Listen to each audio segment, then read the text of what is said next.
so. Huh? I don't think so. Let me see if I can tune in. Go ahead. Shall I continue? Shall we continue or just? She's just gonna check real quick, but. With my very minimal service in here. Do you think it's at all helpful if we came to Wi-Fi on our phones and Sure, it's the computer. A lot of this upload is not download, so all our phones are all pretty much downloading. It's not the download, it's the upload. we've got 13 hours and 47 minutes or so until they come with the new stuff? Rebooting that. Do we have sound and no video? Or? I don't think we have anything. It's completely Yeah, it dead. said 5 minutes and 58 seconds it cut out. There's nothing live right now, right? No.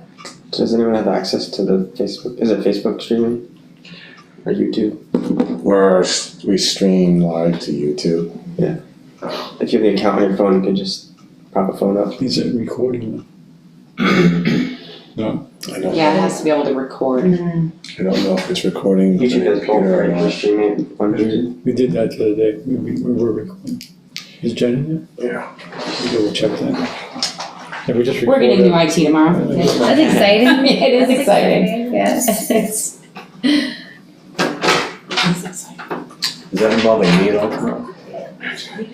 You? No. No, it's No, this. it's for the, yeah, all the, Yeah. right. It's not. We thought it important to update our system from, I think, 1998 to, more Sure. current. Sure, yeah. I know it's hard to keep up with all the technology though, it changes so frequently, so. If I leave it It's running, crazy. it's recording, right? Yeah, you have to hit stop recording.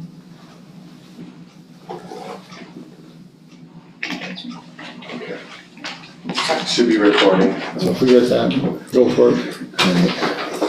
Can I check on where they can, if it dovetails with what they just said? Can I ask a question? Oh, yeah, sure, go ahead, sorry. I didn't understand. These are kind of like three things, but they're all, in my mind, they're all together. So there's a needs versus wants versus growth part that we all have to kind of figure out. There's construction materials, which the value, right? And then we've talked about budget, but if we don't know what it costs, how do we give you a budget number? Do I say, okay, I only want to spend $1 million. Well, that's not going to build a state. I mean, so what number do the board or does this committee or whatever give you guys, or how do we arrive at that budget number that we can drive towards or use as a target? Do you know what I'm saying? When I look at construction materials, when I look at needs, wants versus growth, how does that all work together? Does that make sense? What I'm asking? Yes, it does. Did you want to? Well, I was gonna say, I think we always start with like order of magnitude pricing. And you've got to give us some criteria, like I think we started early on I think we were really high, but we were 31,000 square feet or something. And right away at, $300 a square foot, that's $9 million, we were like, whoa, that's too much, right? So you just kind of know that feels like too much. So you get to a point, I say we help you get there. Like what feels like the right value that you want to be asking your taxpayers to fund, or that you're going to go to bond, or that you've got money in your coffers, or that you're going to do some combination of that, right? Because most municipalities kind of do that as in a combination. So I think if you tell us what you want and everything that you want, including future, and then let's see how much can we give you, right, for order of magnitude pricing until we get to that point where we say, okay, that feels like the right level or the right range. If it's 5.5 to 6.8, or if it's 6.2 to 8.1, or whatever it is. And then we work within that range, we try to stay within that range. If we get to that point where it's obvious that your wants are exceeding the comfortableness budget, we're gonna tell you that, and we're gonna move the budget up, or we're going to put this into a want category for later. That if it comes in and we're within the low part of the range, then we get to add it back. So we're working with you and trying to, guide your decision-making all through that process so that when you get to the end, like in a design bid build situation where contractor isn't present at all, and you've designed this process with an architect and no input, no constructability, no cost analysis, no rounds of budget pricing all the way through. That's how projects end up over budget, and then they go through a redesign and a value engineering before you can start construction. So having us at the table, I won't say that it eliminates all problems, but it eliminates a lot of those problems, because we try to rein it in when it needs to be, right? Give you honest feedback. Like what you're picking out or what you're designing is not going to be in your 6.8 to 8.1 range, right? We have to tell you we think, responsibly budgeting, we think you're going to be 8.5. If you say, well, we're good with that, then we move the budget up, So it's a give and take, and it's we give you feedback, you give us feedback, until we get to the point that, okay, we feel comfortable with this plan, we feel comfortable with the budget, and and that's kind of how it goes. And I think just to speak to your question regarding essentially phasing, for what are the wants in the future, what are the needs, the growth plan. Karen's team deals with that on every project. Everyone's thinking about what's coming up in the future, and so oftentimes you just went through it with the community center, and it's a church community center, and it was exactly that process, working with a nonprofit, trying to figure out what is that balance point for them. And so we got planning board approval for phases 1 and 2. They built phase 1 and are going to spend some time, saving up for phase 2 in the future. So that's all part of the process and part of the give and take and discussion around the table that the team will have. Like you can say, I want 4 apparatus bays, but I want a design for growth for 2 more in the next 20 years. So we just make sure that we're not putting utilities on that end. We make sure that it's easy to tie in. Either we pour extra wide wall for the next steel, or we're designing a clip for the next beam to connect to, or whatever feels comfortable. We can work that into the design and planning phase for sure. Okay. Thanks, Chip, for stealing my thunder. Every one of those questions written down. I'll just go to the bathroom. What sets Great Falls proposal apart for the others, and your company itself? What sets your company apart from the other proposals? Do they know who the others are? I was gonna say, I haven't seen the other proposal, so I don't know how to answer the first question, Okay, but we definitely think that we know how to answer the second. sure.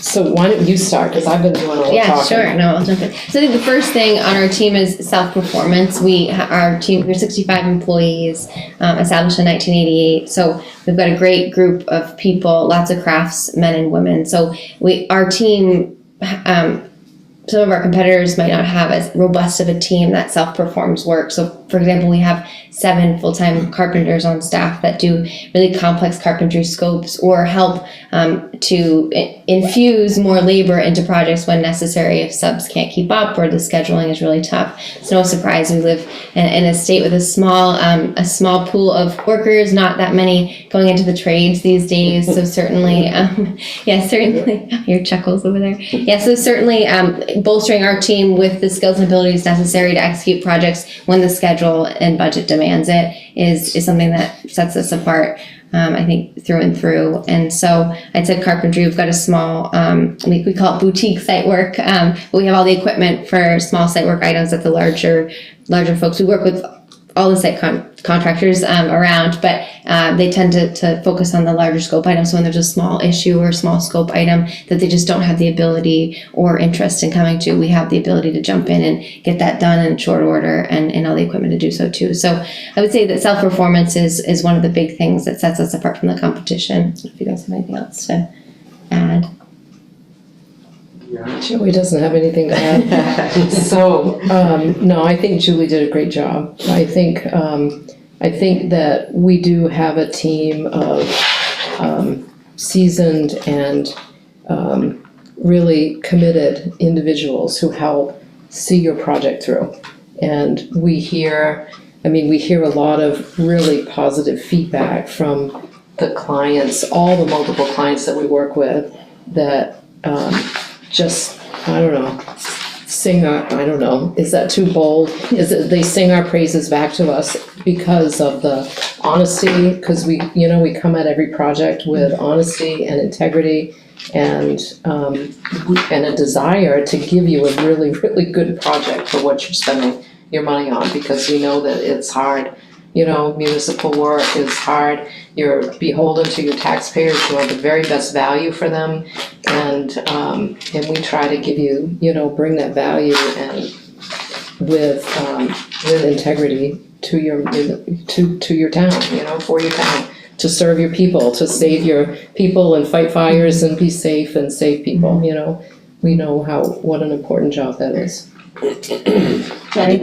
Exactly. I did think of something. I also think we have come to learn this area very well in the last few years, especially since we're working right there in the town over in Berwick, which also allows us to know the subcontractor pool in this area over state line too. So having that relationship to subcontractors that we've already used is a good advantage for other projects in the area. So.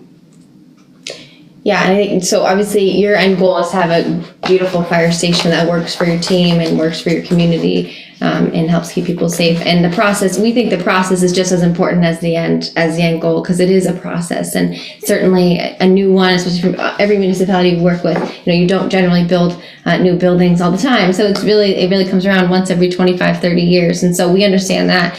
Karen and her team do a great job of breaking things down and helping the team and the decision makers understand how the process goes. She didn't say that she's a select woman in her own town, so she's familiar with the process and the role you all have to play in this decision as well. So I'd say that process is a really important process, and we hope and we want our clients to see us as part of that team and looking out for your best interest in the project.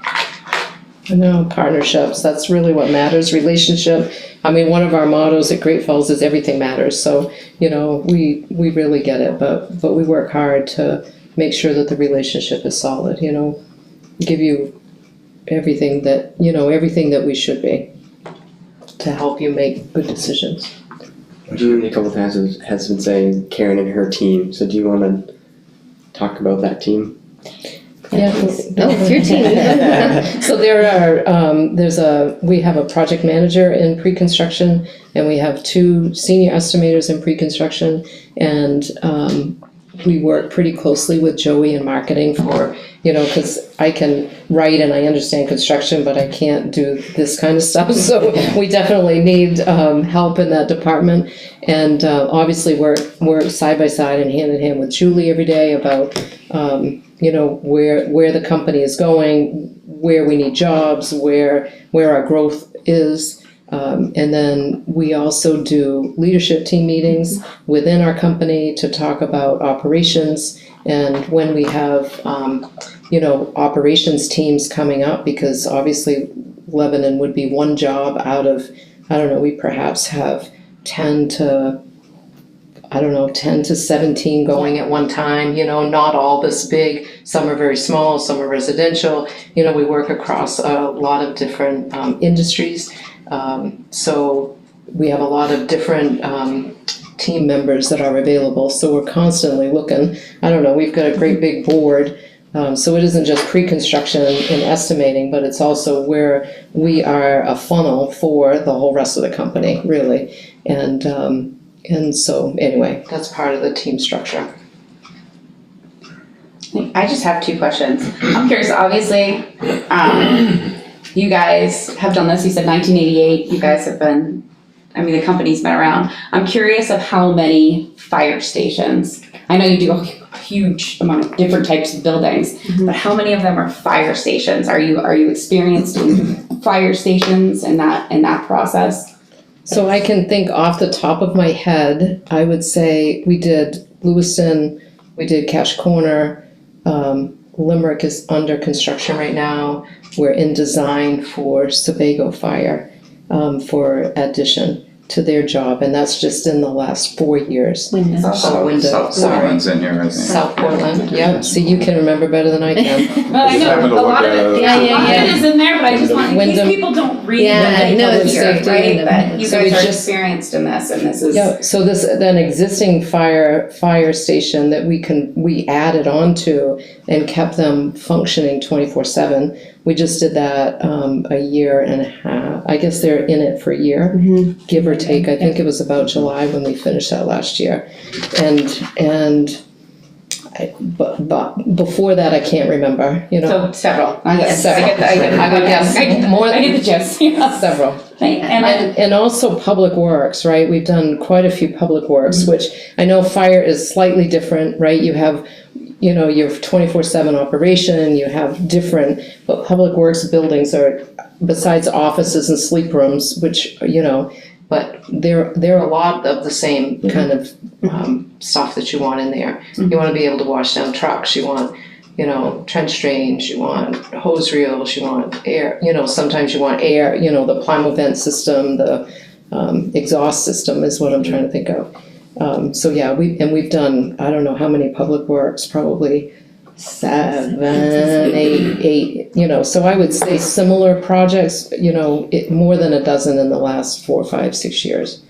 Thank you. And my last question, I'm curious about time frame, and I realize time frame kind of depends on us as well, right? With the going back and forth, but I'm curious as to what the time frame, if there's like a kind of a general time frame for this process to happen, because basically in phase 1, we got to get a vote, and then it'll go back to vote again, which I think a lot of times when we first attempted this, that people didn't realize it's not the final vote. It's going to go back for another vote after this process. So I'm curious how long this process is and how much going back and forth there is, like how, not necessarily how quickly, but how much communication kind of happens, right? Is it like we talk once a month? Is it a quick thing? I'm curious just how that communication kind of goes. So I think it's in phases, right? Yeah. I mean, I think it comes in phases because the initial discussion is a heavy lift, right? We want to understand exactly what you want. And then it's going to be really quick, back and forth, back and forth, back and forth, that we want to get get that drawing to the next phase so that we can start site work. Because once we know, we have to know what the building is going to be before we can really start knowing where that building is going to be on your site and the relationship of that building to all the utilities and stormwater and parking and everything else that goes onto your site development. So the critical path is building, but the equal critical path is site development because that's what you use to submit to planning board and that's what you use for, you know, there's like 2 paths that they have to be going on. So we want to get that floor plan and elevations established as soon as possible. So if you go to vote in November and you authorize us, it usually takes, I don't know, a week or 2 to figure out the contract, get the contract signed. Then we engage, get the project into the designer's queue, and then we'll start scheduling meetings. So likely, they're probably gonna be, 2 to 3 weeks out from authorization, just because of their workload that's ahead of them. So realistically, we'll start that programming, say, mid-December. And then it will be, we'd wanna meet weekly, probably, from December until we figure that out.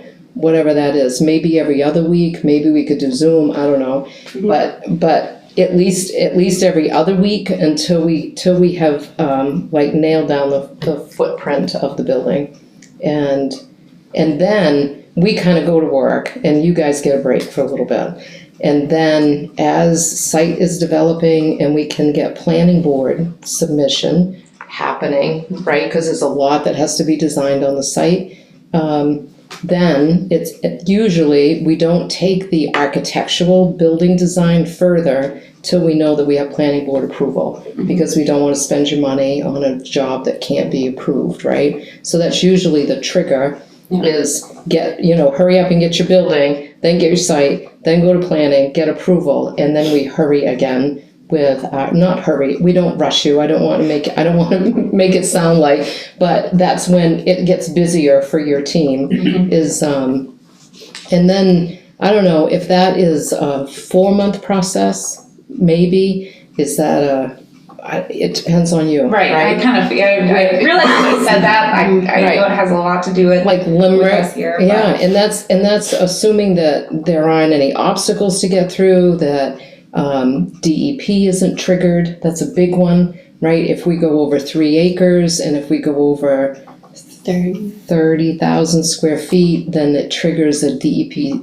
SLOTA, which is site land something development application, which is, you may as well call it a 1.5 years, So we try to stay under that. If it works for your municipality, there are some you just, they're gonna be more than 30,000 and we just say, well, then this is gonna be a SLOTA job and it's gonna be a long haul. So, anyway, I would say in a normal circumstances, after we get planning board, and maybe that's a 2-month process. Yeah. So now we're 8 weeks, 2 more months is 4 months, and then another 4 months, I think would feel comfortable with getting to the GMP-ish. I say ish, because, right, it really. And I think also, like, when in this situation, you just went through it in another municipality where you needed to get it in before the vote, and there was a hard deadline. And so if you said we have a hard deadline, then we would be hustling and saying, okay, like, it's only 1 round of feedback this time, and really sort of soliciting your feedback and just and setting the pace. So I would say, like, that's.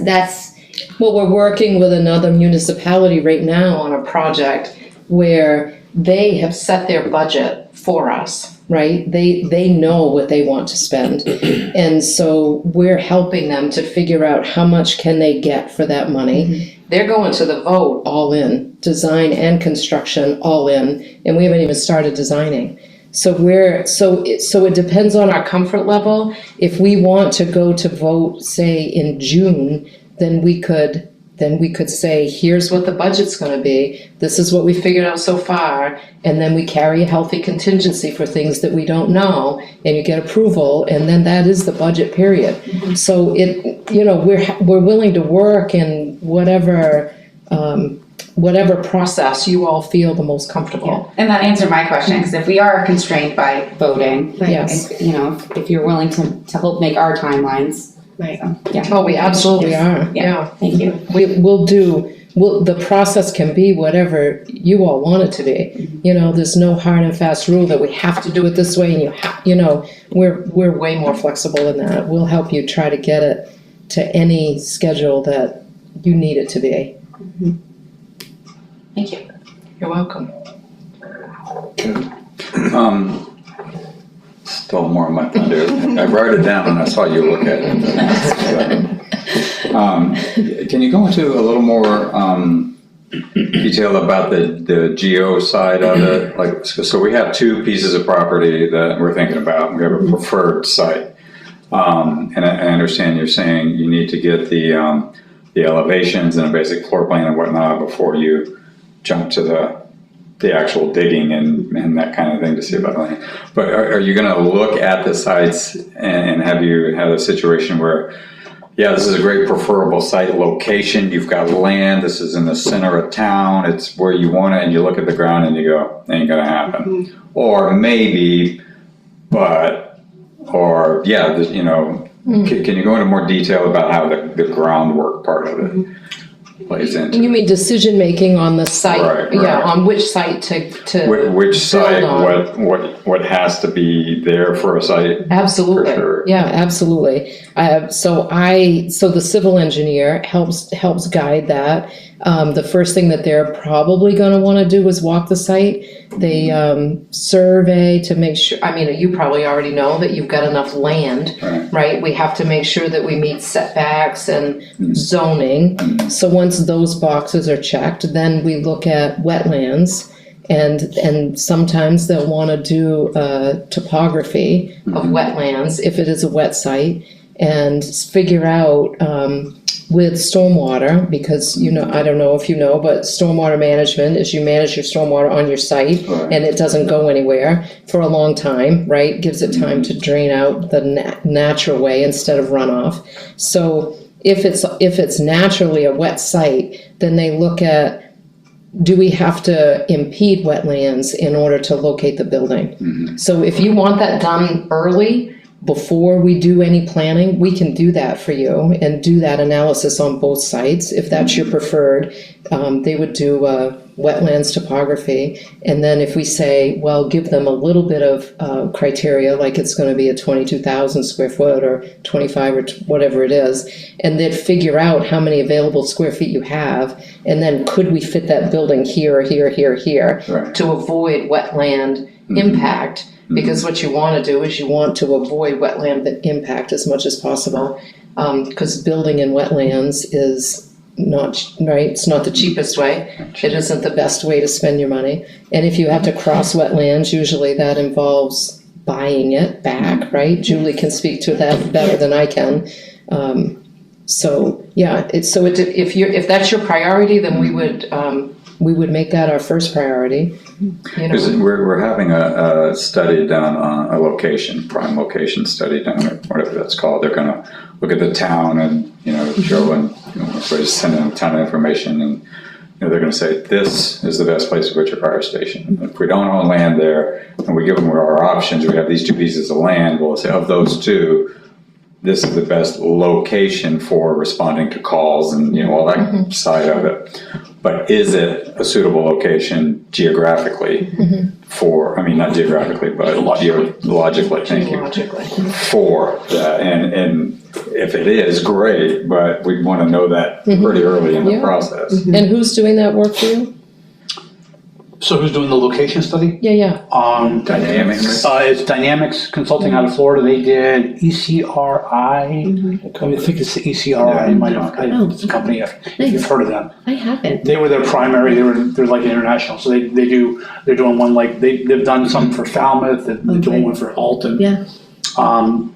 Really heavy hitters in the fire world. Yeah. And so they take all the call data and then they compile it and then they try to figure out Great. location. Like best response time. Right. Most of it's response time, and they'll also tell you what the change is. So in other words, like they just did one for Concord, New Hampshire, and they have all their existing stations, and then they give them all sorts of scenarios. Like, well, if you moved all your stations here, how much of a change it is? If you add one station here, what is it? How does it change? So you can look at a lot of different options. So for us. I think one of the options is going to be evaluating the site that we have and what does that look like. It's also going to be looking at our existing sites and what those show, and then what would be the best for this town. With the town, we also have an issue with staffing. My guess is that we might come back that we ought to have 2 stations or 3 stations, but we have a hard enough time staffing one station. Right. So that's and that may be part of this whole planning process is, do we do a central station with 3 bays and maybe another station with 2 bays someplace else in hopes that down the road we can put staff there? I don't know. That may be part of the whole discussion. Right. It all kind of depends on what they show. Our call data is all over the place, so we're not really located. So central might work for the time being, but then it might be looking at putting a couple of satellite places, and if we can ever staff them. Right. Or it might be central is so good that we can expand it, like you said, phase 2, 3 down the road. Yeah, so we don't, adding bays. but we are doing that location piece because we really didn't, even though we think the location on Merchants Road makes sense. Yeah. We don't really have any data to back that up. Sure. And I think we were getting residents wanted some data to try to show that, because even It's town-owned. Sure, So- yeah, And And then the other thing is they can say, hey, we ought to have a station here, but if we don't own property Right, there, how do we get, right, is that property even for sale? Can we get something close by? right, So then we have to still figure that part out. sure, And if you take a similar landmass that we have, 59 square miles the town encompasses, and you look at similar agencies, they usually have a couple stations yeah, yeah, geographically located. And the other day, like when we were working, both of the calls that we had were on the westernmost side of the town, and it was like a 15 to 20 minute response time. yeah. Hmm. Yeah. So it's quite a ways to get there, Mhm. and vice versa. So if we're coming from either way, it's really going to come back to the calls are going to happen where they're going to happen. Right. It's going to happen next door to us. It's going to happen across town. Mhm. But the ultimate, I think the ultimate decision is, again, where's the best location to hit those target areas? Because obviously there's more volume in certain areas, Right. but still, it can happen anywhere. Right, yeah, So. Yeah. Well, I guess at that point, what does the process look like if they decide that we need to? How does that change the dynamic of the process with the You mean- station? You mean for us? Yeah, I don't know, you know, I don't know how to answer that because we haven't even thought about that. right. But I don't think that I don't think it would be extraordinary, you know, obviously it would be different if we do two different buildings, because at that point, would we be looking at two different types of construction? I think in this scenario, we were thinking that pre-engineered metal building would be good. Mhm. If you're doing a two apparatus bay, is pre-engineered metal still your best, financial option? Maybe a wood framed would be better, you know, if it's a smaller building. And you're not having sleeping and you're not having, so I don't know, you know, it's just a cost analysis that we would have to do. And if we went to a two-station model, it would be staffed 24/7.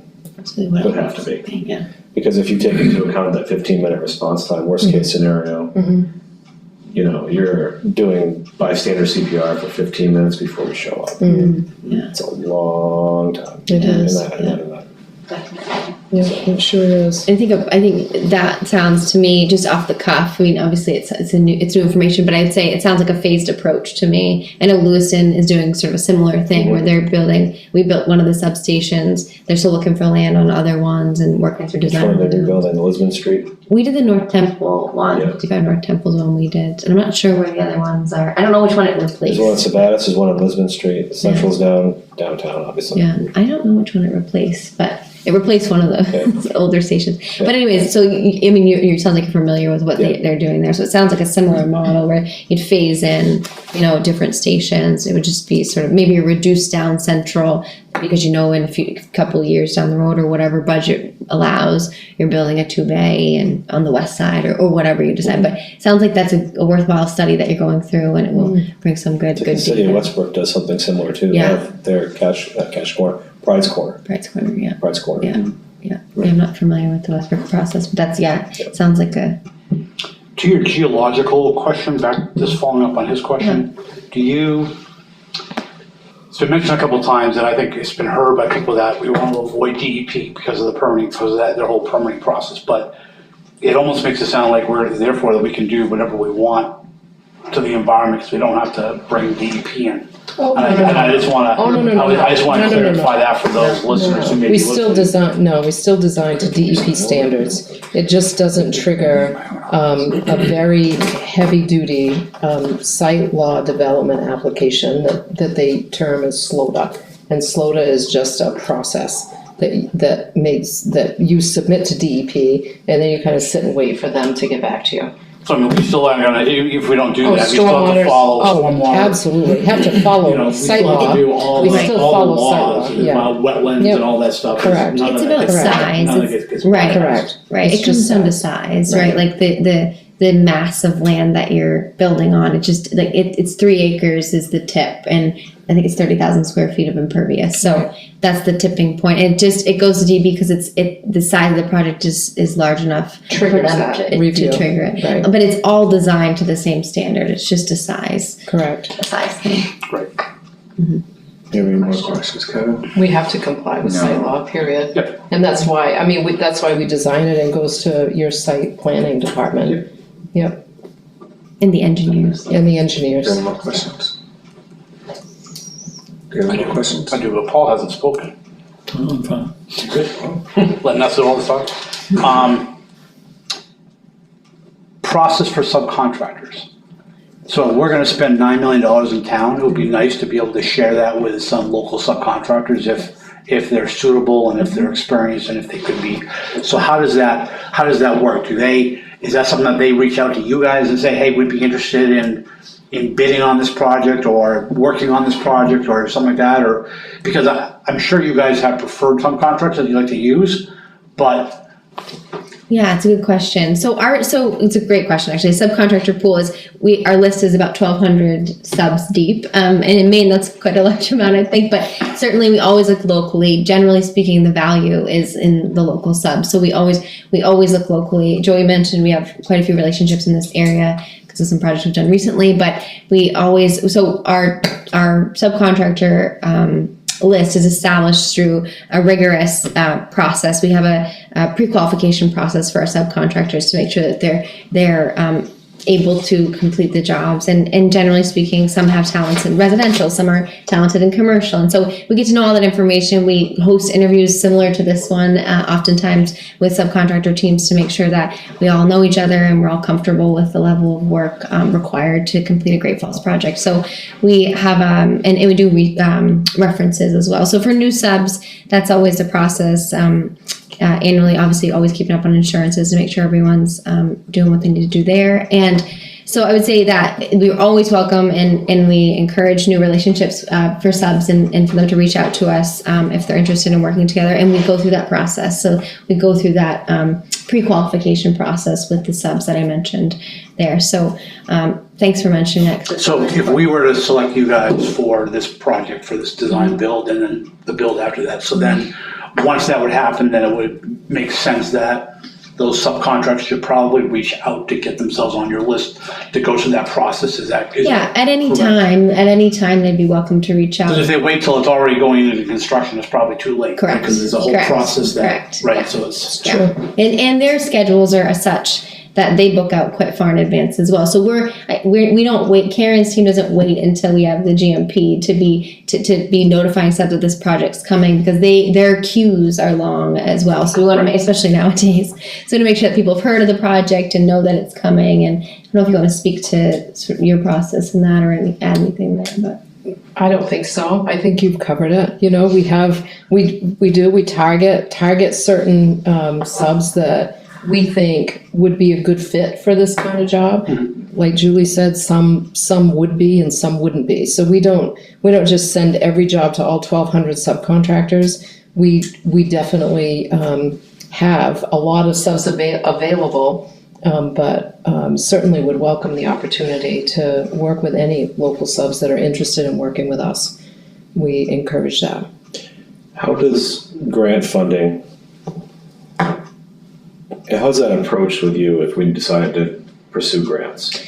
As long as we thoroughly understand the strings attached to the grant, we're fine with giving you the data that you need in order to justify that we have complied with the strings that the grant has. Perfect. So as long as we know that up front and we understand that, it's really hard after the fact. If we've already gotten started and we've already let out subcontracts to the various trades, and then we introduce money that has a grant, it not that it's impossible to do, but it just might make it bumpy. So when is the best time for us to secure the process? Before we sign the contract For construction. for construction. Okay. Yeah. Right, so I was going to tag on to that. So my understanding is most entities that have grants for this type of thing are basically going to require phase one completion before they'll consider. I mean, that's like the submittal. Yeah. Correct, is that? To say that it's shovel ready, Yeah. basically. Yeah. Yeah. Okay. Okay. So if we know what grants you are pursuing, I guess, and usually you have a pretty good idea of whether you're going to be awarded it or not. then if we know that Buy America, for instance, is a requirement, that's a big thing, right? Because not everything is Buy America. If we know that Davis Bacon wages will be involved and it's just certified payroll, that's a small thing to be able to manage. So it really depends on what grant you're pursuing and who is sponsoring it. Perfect, thank you. Any other questions from the project team? Is there anything that we haven't asked you that you wanted to bring up? And I got one other question, quick question. Oh, Go ahead, go something in. so you mentioned something earlier, and I'm just kind of curious. You mentioned stick built versus metal building. Said you had a couple of thoughts in mind.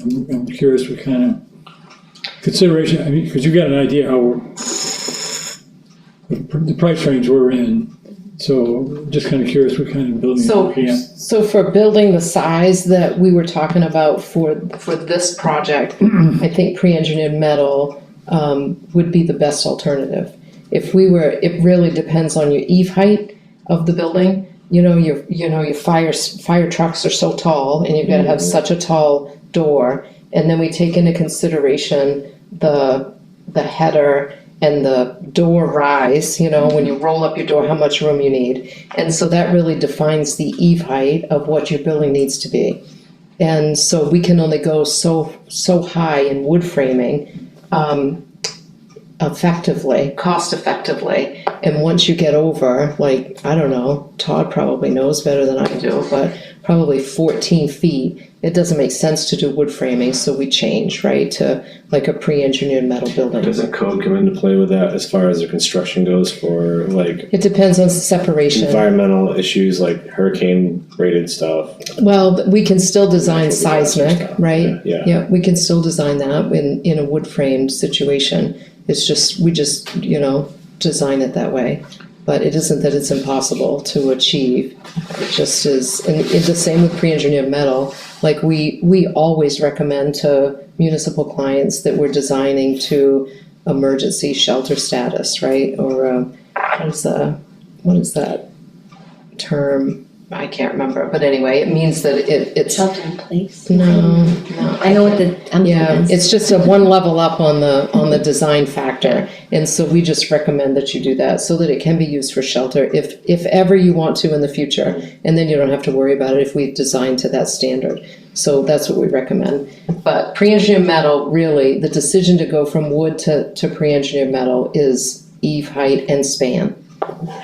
Because steel can span farther than wood can span once you get over, 40, 50 feet. I know wood can span 70, 80 maybe, but it just isn't cost effective once you get that, once you get to those sizes. And that's just the framing, so that's not Yep. like the exterior of the building, that could be metal, or could be Correct. brick, or could be. Correct, right. That's something Yeah, totally separate. the exterior finish is different. This is just the framing system. Yeah.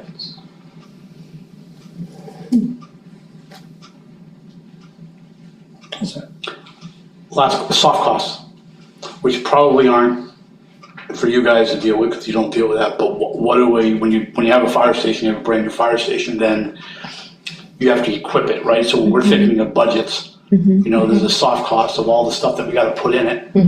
Yes, we can salvage some stuff from our existing station, but there's a lot of other stuff that has to go in it. How do we, is there a general rule of thumb, or is there a way that, so for us to, when we think about an overall budget, we gotta subtract out a soft cost to get down to the construction budget? Yeah, I think not only soft costs, but other owner, generally and typically in our industry, there are other costs that typically fall to the owner, such as utilities, right? It's the unknown things that we just can't quantify, we can't identify, and when it's too early to know. So typically, you probably know, right? It's FF&E, which is your furniture, fixture, equipment budget.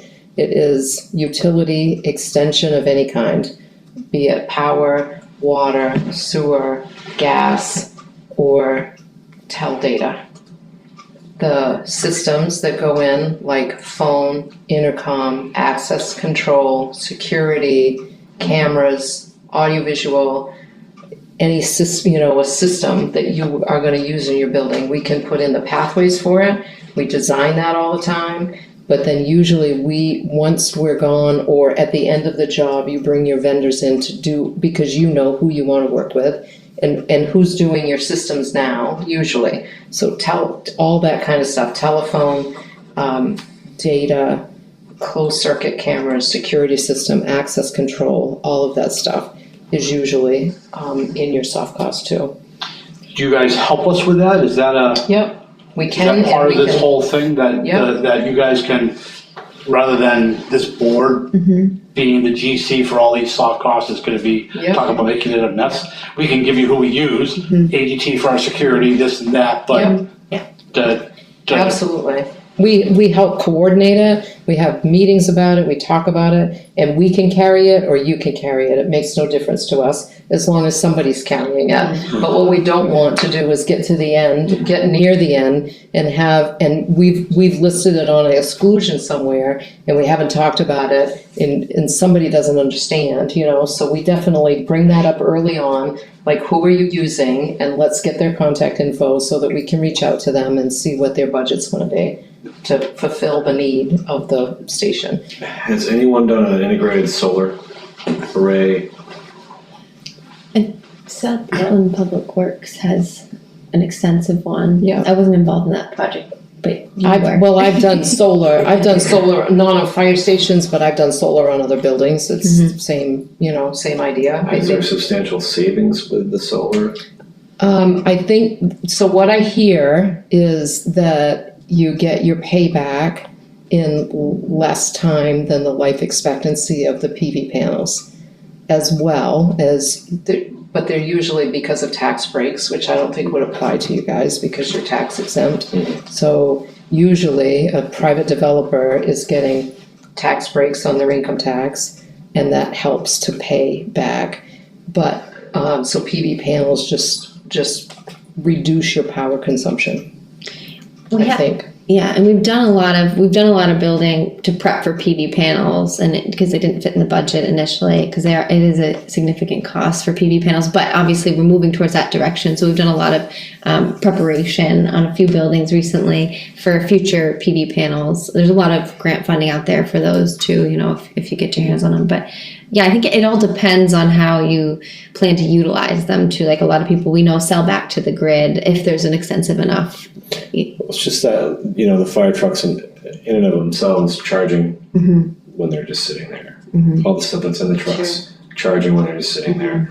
All the electronics that we've just mentioned involved in just normal everyday operation. There's a decent consumption. Right. So was there a way to do a cost analysis to weigh what an average fire station consumes versus if you integrated solar into it and what the offset would be? Yeah, I think if we just have a equipment list and operation, you know what I mean, operational costs. But another thing to consider is what your heating and cooling source is gonna be. Right. So if it's all electric, like some of our, private clients, housing clients, other kinds of clients or higher education. Yeah. A lot of the higher education clients that we're working with have moved to all non-fossil fuel products, so they're heating and cooling all electric.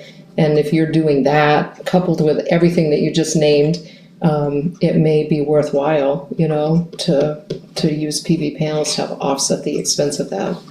Or that could be, as you said, that could be almost done in a phase that would like to have that as an option. So therefore, let's site the building so that the roof is Correct. facing the correct direction. Correct. And build the roof so that it can support those panels down the road, and then we could always go there if we want to. Exactly. Yep. Yeah. So, Nice call. Questions? Right, back to you. Anything else that you want to share with us? I would just like to express our excitement for your project and really wish you luck in your deliberations, and we really thank you, and we really greatly appreciate the opportunity to be here and talk with you, and hope that everything works out. Thank you. We appreciate your input and especially your response time. I know we've asked you questions about temporary housing and this and that and some extracurricular type things, and you've always been very responsive and forthright, so we appreciate that. It's very helpful. Thank you. Yeah, happy to help. Thank you. Appreciate it. Thanks, everyone. Thank you. Thank you. So we're making the trek. Yes, You thank bet. you. Did everybody sign in? Yes. We did, yep. Excuse me. Yep. Good luck. So you're doing interviews the next 2 weeks, is that right? Yes. And so, one You guys are the first one, so you guys got all the questions. Yeah, that's good, that's good. And if anything, that might be the best. If anything comes up, oh, you're welcome, my pleasure. If anything comes up to follow up on, that somebody else says and we're not clear, just reach out. Thank you so much. Appreciate it. Julie, Thank you. Thank you. Thanks for the time. Thank you for making it. Thanks so much. Appreciate When do it. you think you'll Thank make you. your decision after your final interview? There goes up. Thanks for the time. The last one is Great March. First week of September roughly. Third, so, yeah, it'll be in September. Great. I look forward to it. Thank you. Yep. Really appreciate your time. Thank you very much. Can you guys, appreciate you guys. Thank you. You gotta make sure you guys sign it too. Thank you, then we get credit. Thank you, you have to retake the class, you know, so. Yeah, don't take anything. Wait for Jim to come back.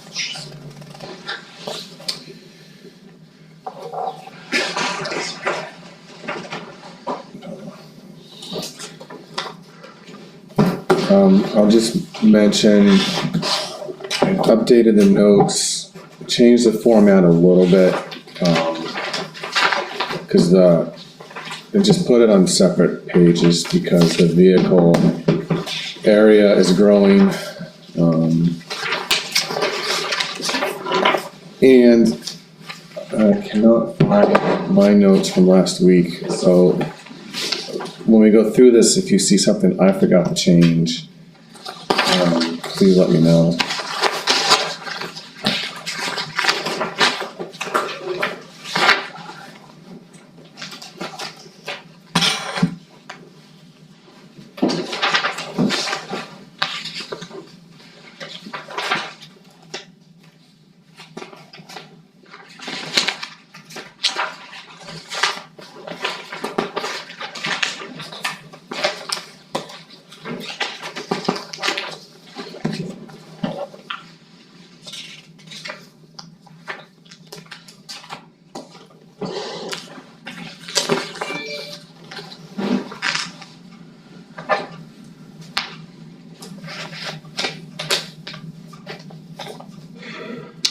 In number 1, I would just add ADA. At what? ADA.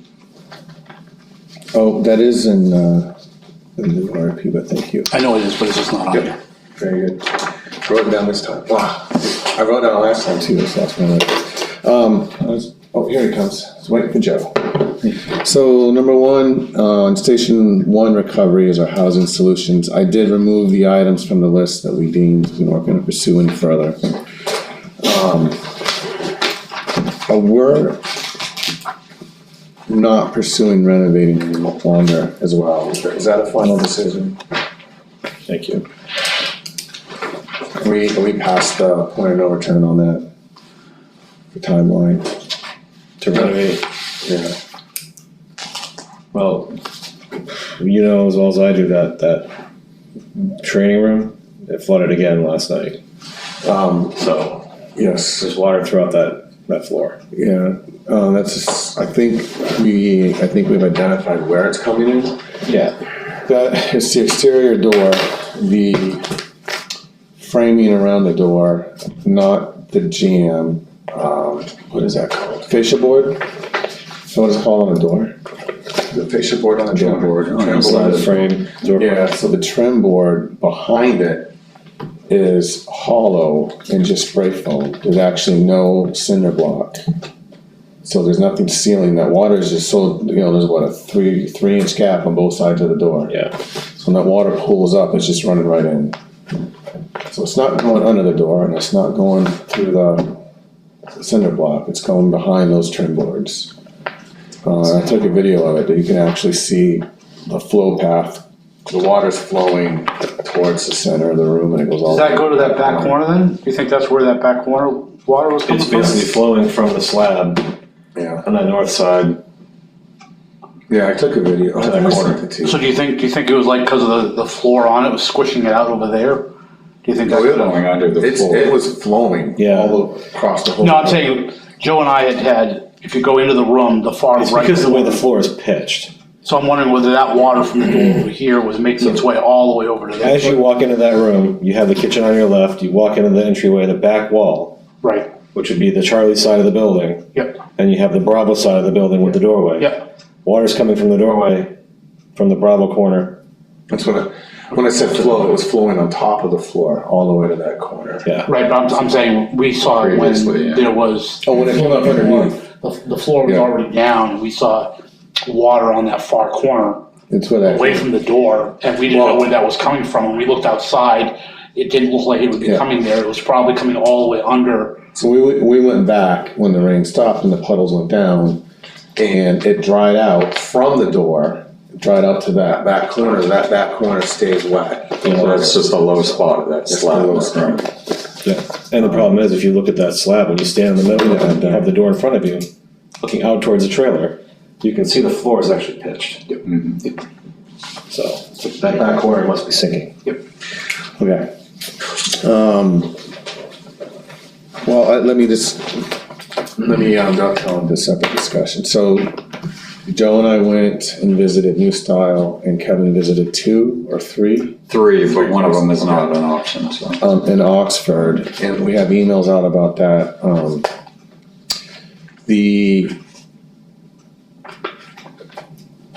consensus between all 3 places is if you want to get it done the fastest and you want to get it done the least expensive, is you need to do a manufactured home. A modular home, which is still stick built, right, but assembled on site, is going to take longer and cost more. A lot of that cost is in the additional site work requirements. So, Because the modular requires a 4-foot or greater frost wall with a footing, whereas the manufactured can be over a slab. I just want to make sure that that's clear for everyone. and Joe, jump in if I'm incorrect, but, my, understanding is that the fire department has no objections to going with a manufactured home if that gets them in the fastest. And I wonder if we just ought to focus the rest of our time looking at just the manufactured homes. Speed the process out. So my 2 cents are, first cent is on remodeling the existing station. I think we should take that off the table because I'm very convinced it's gonna be way closer to the $364,000 plus range than it's gonna be closer to $160,000 to $200,000. I'm just, everything that we've talked about and peripherally looked at leads me to believe that it's 162 is a pipe dream to get in there and meet fire codes and ADA and whatever else we gotta meet to get in there.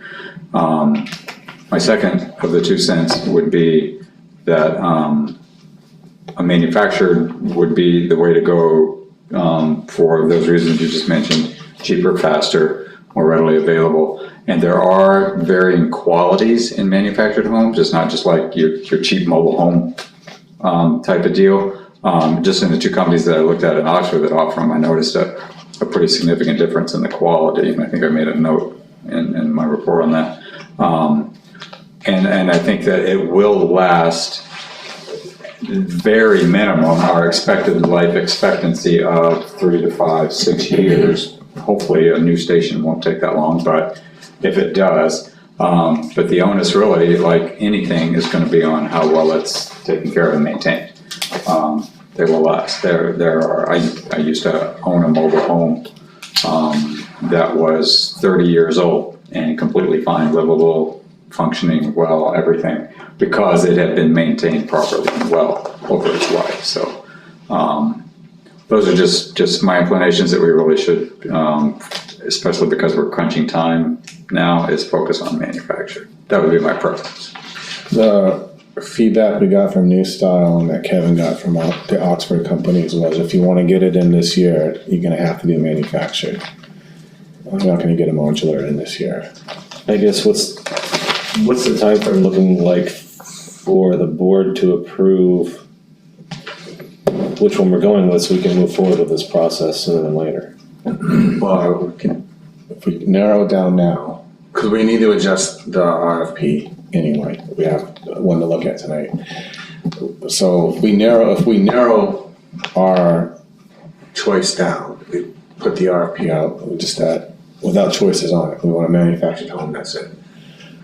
But again, it's looking for feedback from the rest of the group. I think, and you guys need to speak up too, I think that, You come to the table. yeah, join the fun. Whatever gets us in a healthier, Come on. more livable environment, the sooner the better. That can be repurposed later on down the road, i.e. move easier. I do think manufactured is the way to go.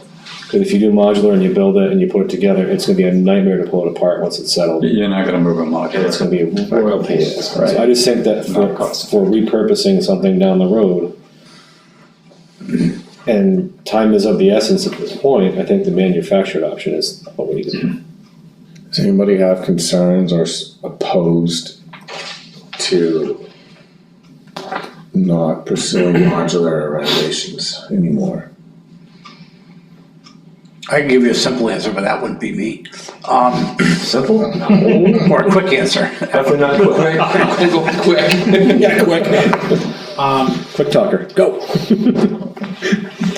As far as a renovating Station 1, I don't think we should go there, but people need to understand that, because it's actually something that went through my mind initially. Okay, you got a septic problem. So you snake out the line, you bring somebody in, you do it weekly, you do it monthly, whatever, and you put them all back in there and you call it a day. They've been living there, they've been using that building for the last, how many years? 20 years. Why not? What's a little bit longer until we get it? And I understand the thought process with that. But what did it for me, and shame on me because I kind of knew it beforehand, but it never really dawned on me.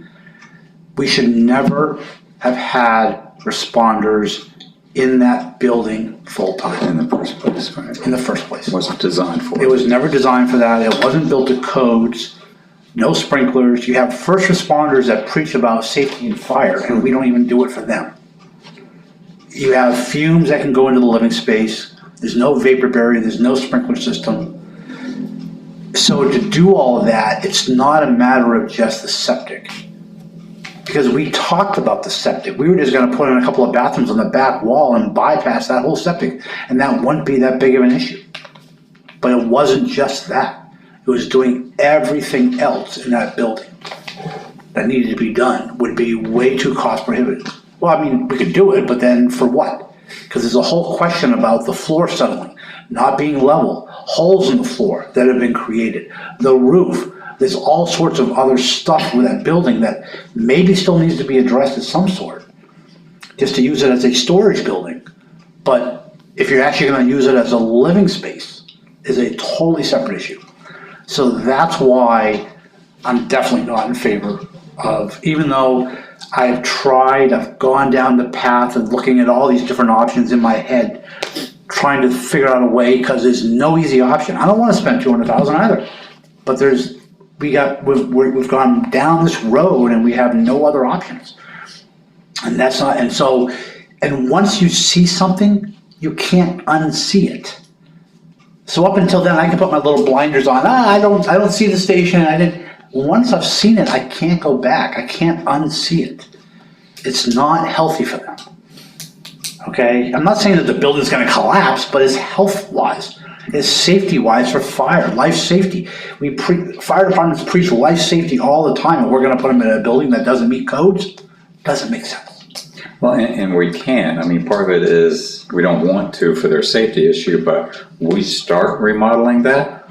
then we've got to, by law, by state fire marshal, blah, blah, blah, do all of this, which totally catapults. Well, and I'm not even sure whether they should have been living in there beforehand without the way it is, or whether we should have been, No. we should have put the money in there, but this town tends to do things, whatever they do, and then they ask for forgiveness later. So anyway, so that's why I'm against, and I'm very willing to take that off the table. But, and I gotta jump in real quick too, but talking to different vendors, sprinkler guys, and, I don't even remember who else I've talked to, but they mentioned the same thing.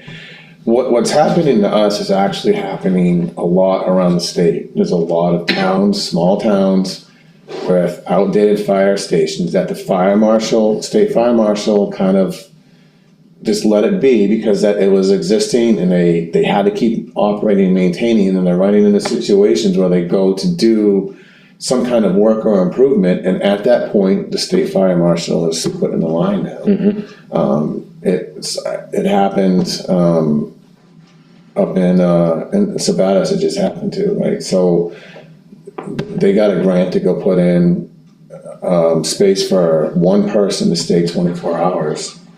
And they went to go move in, and the state fire marshal said, no, you gotta do all this other stuff. So it's not just Lebanon, and it's not that Lebanon did bad things over the years.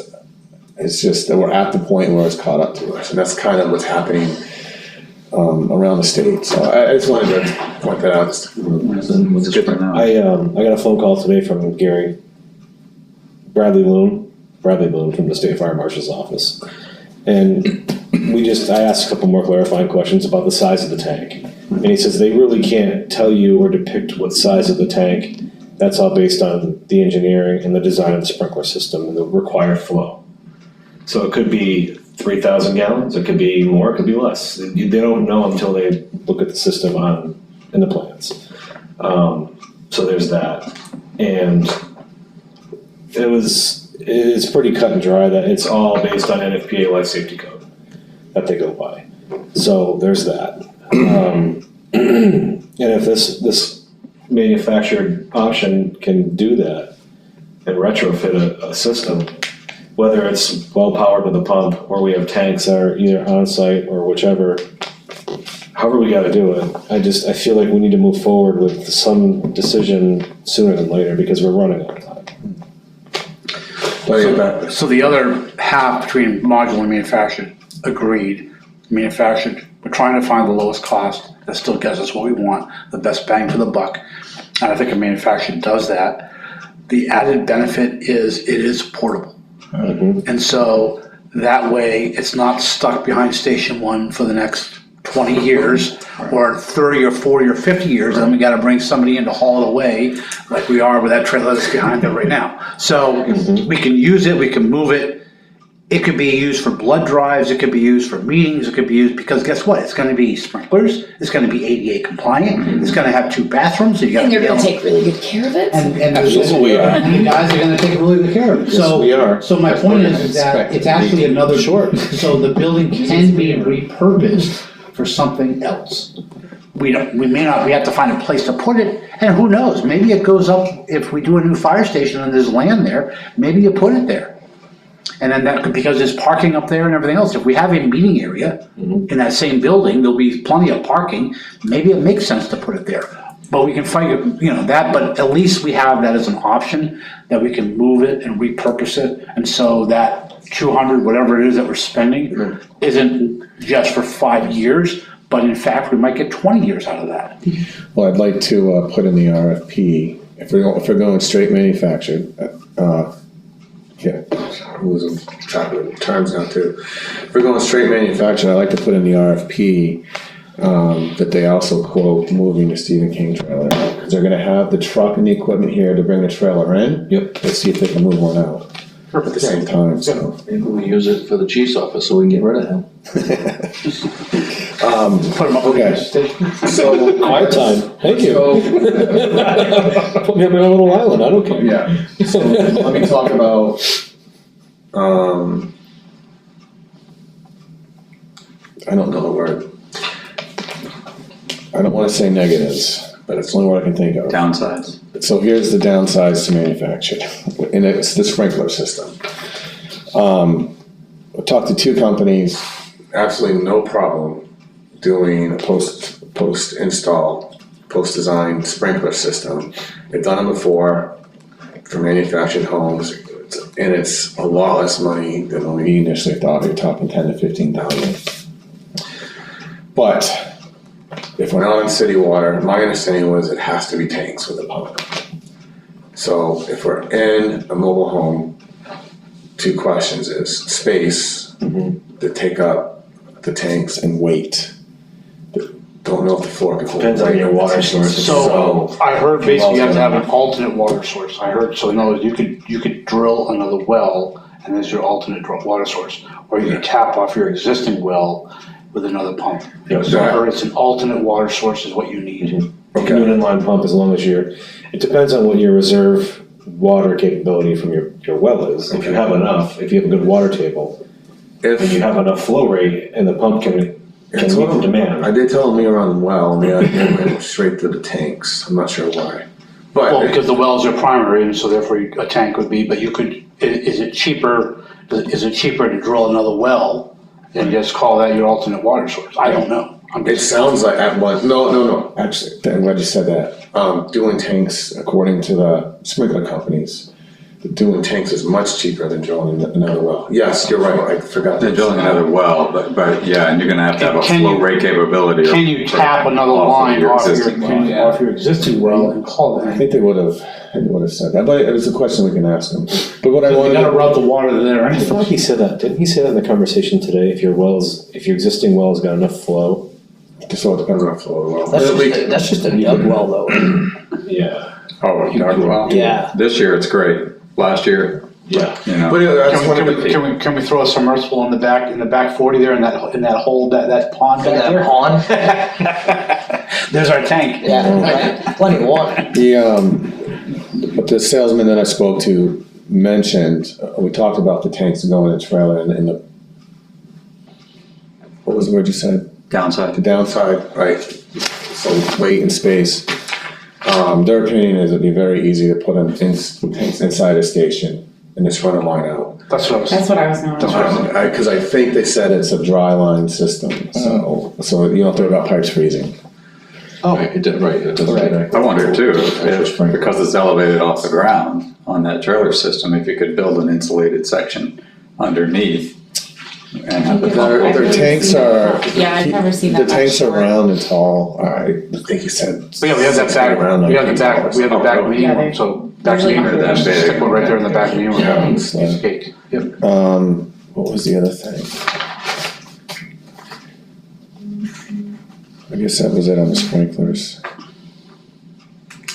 I just have, is it just because, and this was probably in one of the emails and I missed it, does it have to have a sprinkler system because it's, I mean, it's commercial? Yeah, so That's just what it was. Well, That's what it was. it's not, commercial needs sprinklers, so it's not the fact that it's commercial or that it's a business. It's Yeah. the fact, so it's classified as residential, but fire stations need, it's an NFPA code, so yes, they need sprinklers.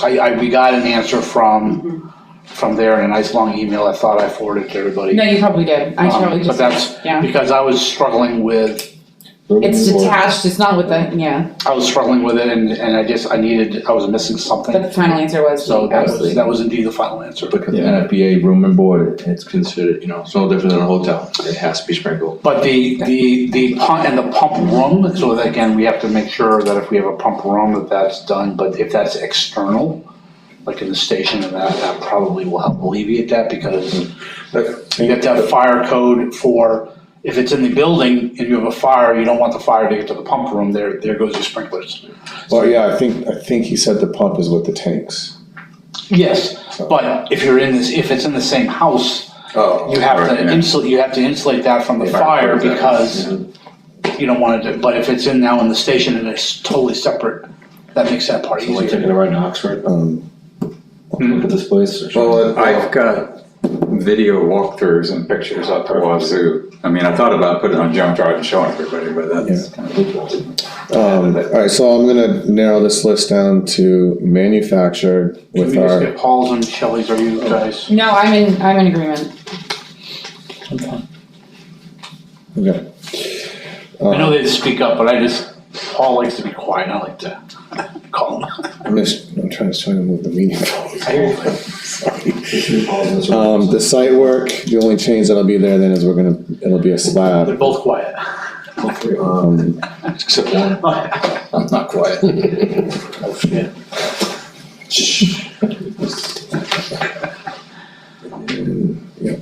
All right, any comments on the site work, number 2? Just cross out Frostwall Foundation, go to slab. Do they do the slab? Yes, Do because we- we're looking at, Their LGC. Is that part of their site, Yeah. that's part of Yeah. that site work price, they put the yeah, slab in? Okay. we'll come back around to that. Let's try to knock some of this list out.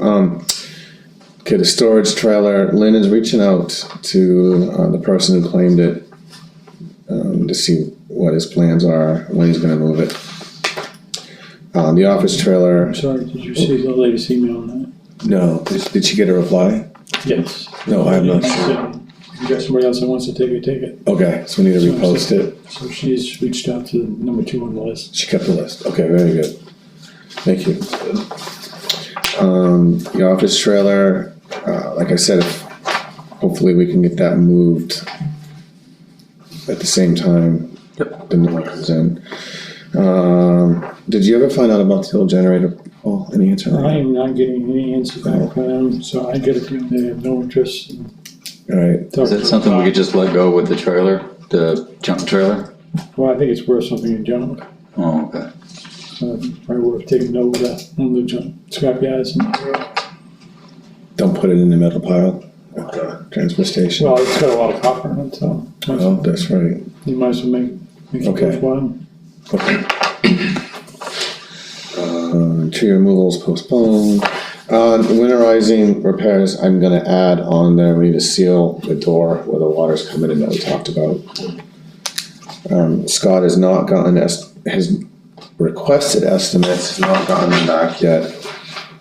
Oh, we need to add somewhere on here, fire marshal said we have to request a construction permit from them as well. So let's put that up under number 1, I guess. Do we not, you might ask if that's true for manufactured. Okay. Does that may not be for manufactured? Because it's already constructed basically. Kind of like mobile homes, you need a moving permit, but you don't need any kind of permit. The next 2 are gonna go hand in hand. So the vehicles, well, before we move on, let's finish up this manufactured stuff. Okay, so, I did remember the other downside to the manufactured home. If we're gonna get one in 8 to 12 weeks, we're gonna get a display model, right? We're not gonna design one and build it. So the second bathroom is going to be in the master bedroom. It's not gonna be an independent bathroom. Except, Twin Town Homes. I don't know, on this, if you look at the first one there, they have one that they showed in the floor plan they gave us, was one that they have in stock that's not available. If we went with that specific manufacturer and that model, they could make it so, one, you don't have to go through the master bedroom to get to the second bathroom. But they also have 2 other manufacturers who could take off from that same floor plan and have one here in 5 weeks, which is pretty huge for the timeline part of it.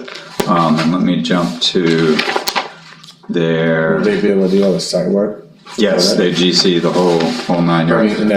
in that short time frame, would they get the site work completed? I don't know, I didn't ask specifically about that, but she led me to believe that it wouldn't be a problem, and I can dig into more specifics. So this floor plan here, I can pass this around, but it has a master bed, the bathroom is between the master bedroom and a utility room. And so there's a door to access that bathroom from both sides. All they would have to do is just not put that door in there and extend the wall right across, right there. So the thing I like about this one is it has a side exterior entry door that walks you right into a laundry sink, washer dryer, bathroom. Boom. So that, and it's in the back corner, so it's totally separated from any of the other living quarters, bedrooms, anything. So if you are in a contaminated situation, you have immediate access to the cleaning areas that you need. And then the bedroom, there's 2 bedrooms and they're pretty small, but you're talking about bunks and lockers, right? Or an office, whichever is the. And then the master, just 2 bedrooms or is 3 bedrooms? It's three. So the master bedroom would basically be like the chief's office. Yeah, it's the biggest one over here, chief's office, or, big master bedroom here. Small. Entry there to the utility, living quarters, kitchen living, 2 bedrooms in there. That's almost identical to the model we looked at. Yeah, so I'll send that out. I'm sorry I didn't get copies of all of that. I didn't want to make copies of everything until we kind of narrowed down, which it looks like we're doing. Imagine many of the different manufacturers have very similar floor plans. Yeah, and honestly, they can pull off of anybody else's floor plan. It's just. I don't know what you came up with costs, but the 2 3-bedroom models, 3-bedroom, 2-bath models that we looked at, plus site work, plus sprinklers, would still be right around 200,000. I got 215 for that one, Yeah. and then the other company, Coastline, came in at 205, including sprinkler. I estimated 15 for sprinklers. Another 2,500 for ADA because they're not built to ADA, but you spec that on order and they will build. It's basically 3-foot doors and everything except a closet, and then a roll-in shower, 1 roll-in shower. So it's easy enough.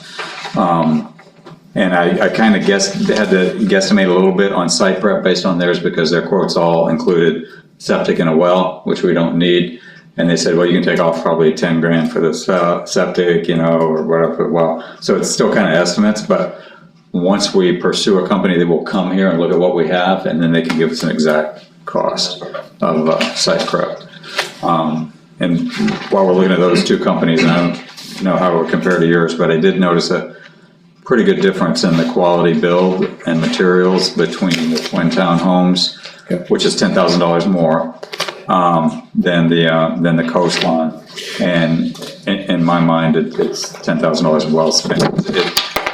It was like the cheap flimsy walls you hit, and you can almost watch it. Vinyl, what do you call that? Vinyl over gypsum? Yeah, versus what the Twin Towns seemed like it had at least a good 3/8 sheetrock on there, if not half inch. So we had similar information, right? So they do, the stock version is vinyl over gypsum, they called it, which they like because they can install it faster, but it's not as durable. So basically, one of the upscale things is to put the sheetrock in. Yeah. But it just takes longer to put the house together, and drywall everything in. But Do you remember which model she was talking about for the manufacturing?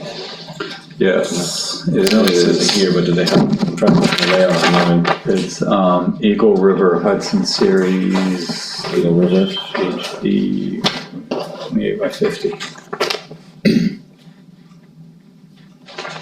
And like that I have. I take that paper? Yeah. I think I'm gonna pass that. That's a copy of that. One of the monster. It sounds like a good layout.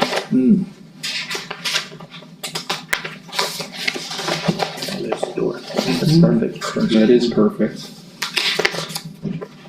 Yeah, just based on all the things you guys talked about, what you need, that layout seemed to make a lot of sense. Yeah, having a separate area to get in, get clean, decontaminate's huge. And there are some things Awesome. you could save, like there's like a 20, well, there was an upgrade for solid hickory cabinets, or, a few things like that. You could shave a couple thousand off of that, but we're gonna spec it, we're gonna order it and spec it out as we want, so, we might be able to knock a little bit off. Appliances are not included? Not included. So shave off that, then you have money to buy appliances. Yeah. There was a decorative A-frame over the front door, which is like $2,500. But you're gonna want something to keep the snow and ice off of the steps and the ramp, because we're gonna have to have a ramp. They would come in and build a ramp to, make it ADA compliant on the external as Does the well. site work also include walking surfaces on the exterior? No. That's an additional cost. So yeah, to do a concrete, sidewalk type of thing. They do, it does include 100-foot gravel driveway, which we won't need. So that cost could go toward, walkways or something. Again, they're gonna need to be here to look at exactly what we've got, where we're gonna wanna put it and what needs to be done. That's information on the deadbolts. The Cedar King Trail. Sorry, I didn't mean to hijack all that. So are we ready to dovetail circle back into the RFP? I emailed one out and I have one copy with me, if anybody doesn't have their emailed one. Did anybody, have comments to make on that? So I will need to adjust it to take the modular out. So we'll take that out. Does have ADA in here.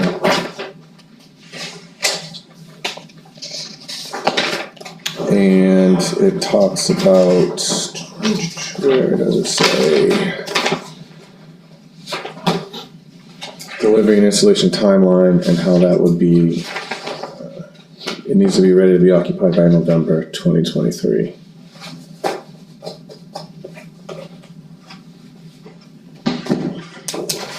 And you wanted about the Stephen King trailer, you wanted to put that in there? Oh, thank you, yeah.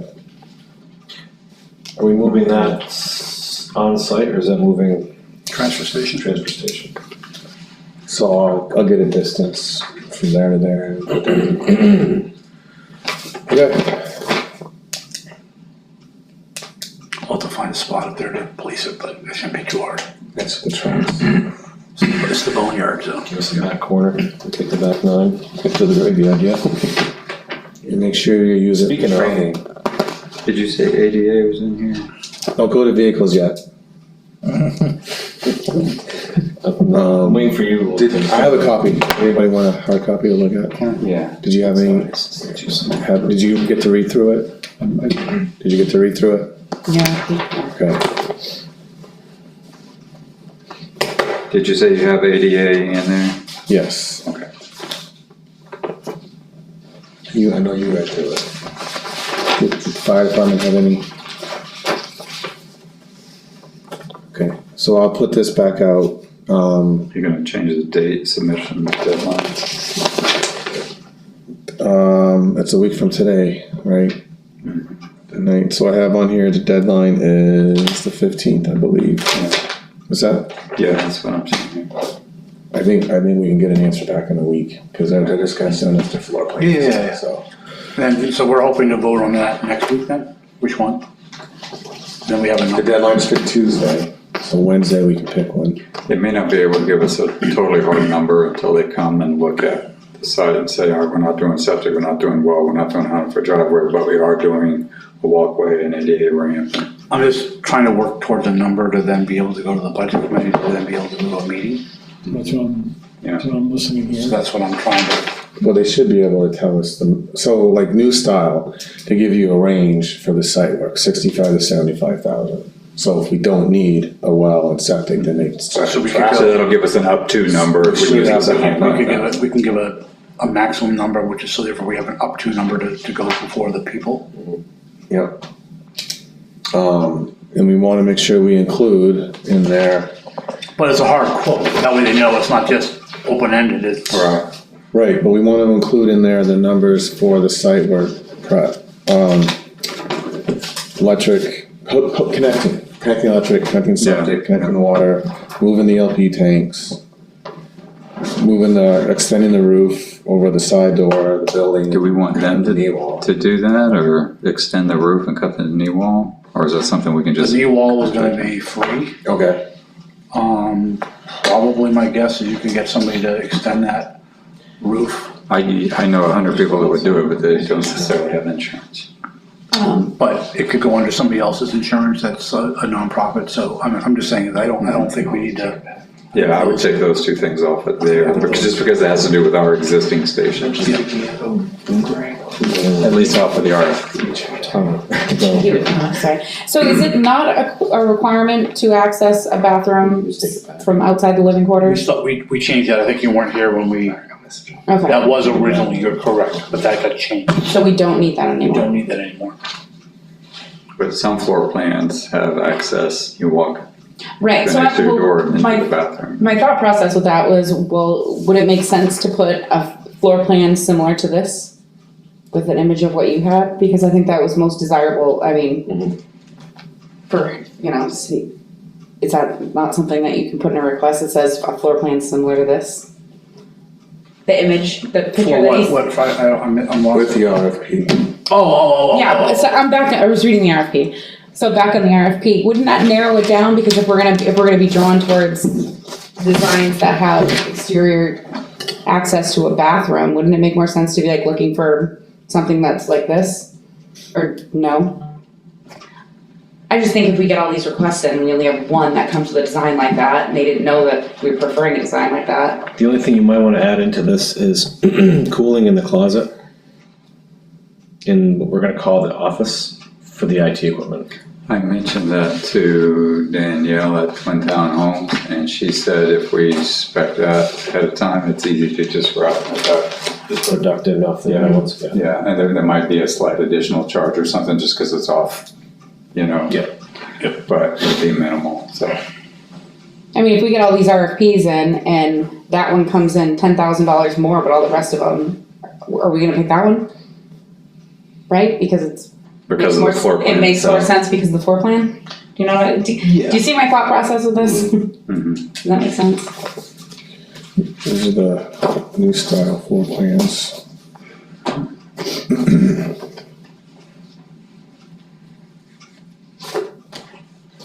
But I know that they like the one with the sink at the exterior door. Yeah. That's kinda nice. Well, and you could use that floor plan and say this, the committee has deemed this floor plan as appealing, or something like that. And that way, at least that way, then they know.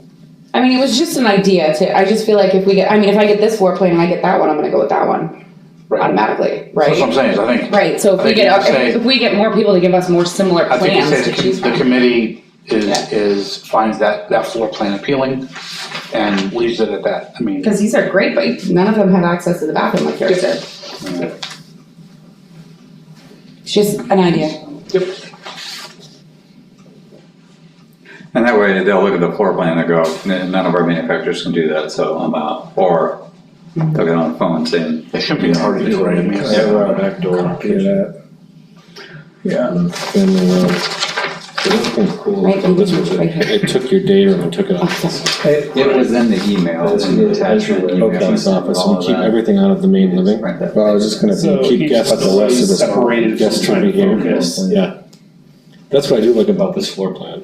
Yeah. What's that? Is that you separate the public from the day room Right. is off in the back corner. This would be like the main foyer entryway, Mhm. chief's office, or whatever would be here. At least you have your traffic.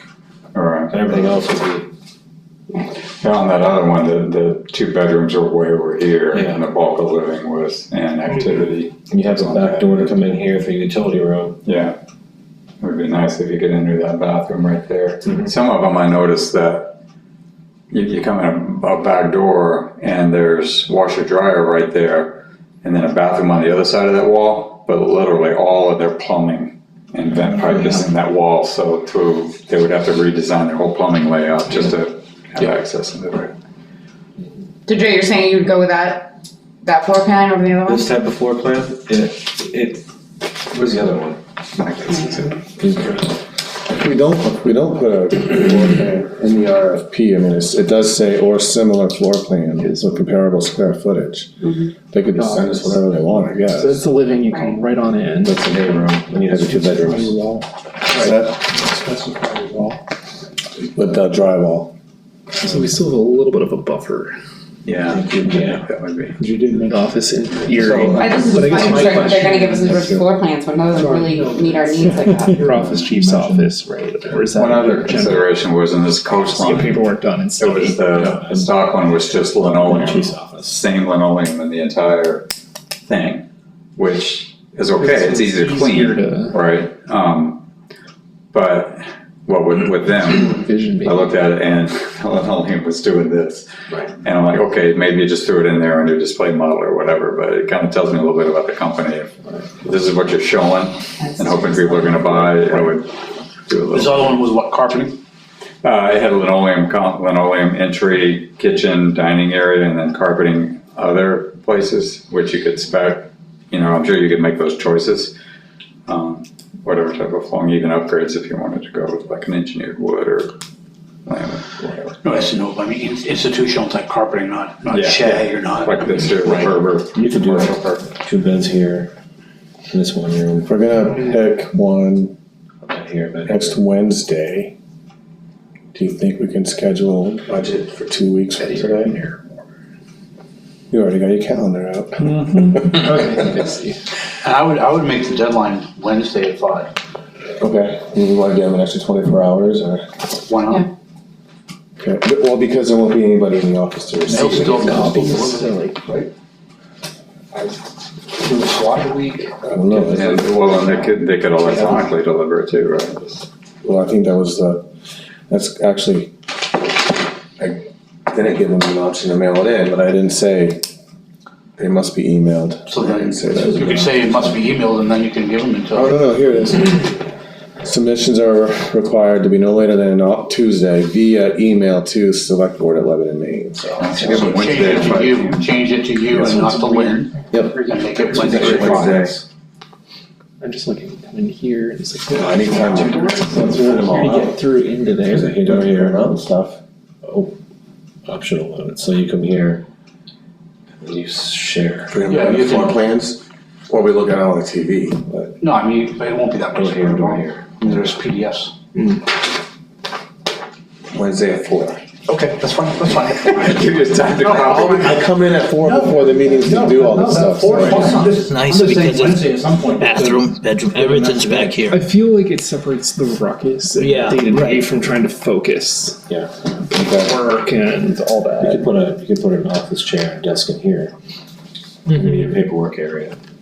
So if we do budget committee meeting on the 23rd, what is I really that, like what is for votes? Really like them.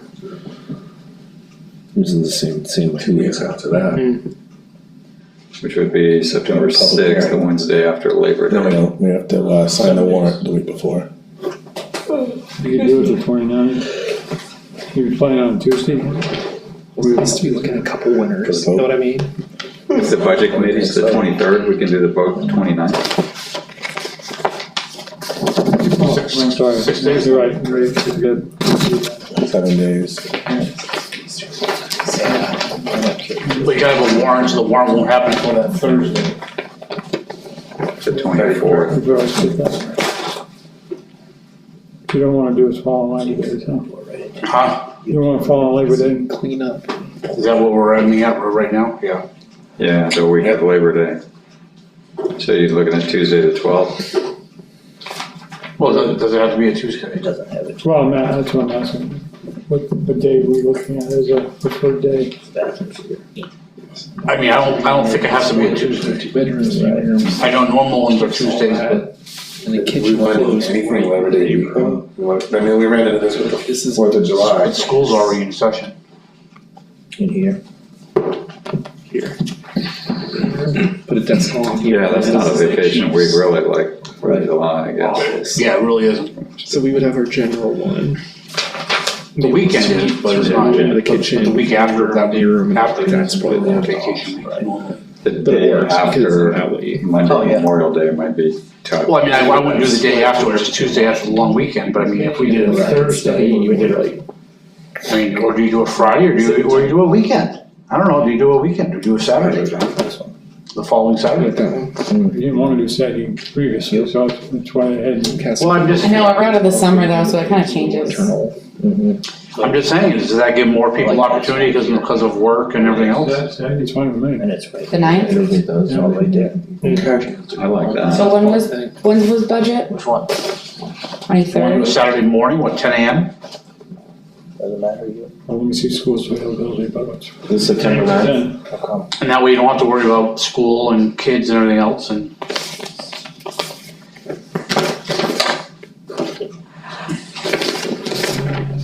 Open 2 to 3, like, you know, for what it's worth. I mean, they're both winners, but this is nice. Budget committee would be, What modifications would you? So, just So it gives us a little bit. once Nora comes on in, it's gonna be a decent EMS office. Say it again? what's the So soonest? it separates out like the EMS paperwork Firm enough number. and billing and all that, Next week. separates it from Next week and then. day room, living We have another week areas. before budget So it's just an committee, area to so maybe we focus, just and then like have chief a little can bit have, loose, it can be firmer during. you know, chief's office there, so it just creates this nice. Possibly 2 meetings. Yeah, exactly, because sometimes As like, much time as they can. believe it or not, we actually are quiet. 23rd and 30th? You know, sit there and do a lot of paperwork sometimes, so. Let's crank it up. Well, they don't have to need necessarily. Mhm. It's nice having the bedrooms right there off that. Yeah, that's nice as well, and then like you still have a utility where you can come in and, you know, strip off like. Toxic, It's so. only the 23rd and then I It's just a think good plan. you do the 23rd for them. And then we have to have a warrant by a certain date. If we're gonna do that Saturday, Saturday the 9th, right? we have to have a warrant signed by a certain date. 7 days. And if the budget committee wants to meet again, then they're gonna have, That one's awesome. they're gonna have to meet I between think this 10 will be and number a certain 2. amount of time. We'll have to sign the And warrant. then this will have the most 31st. questions around it.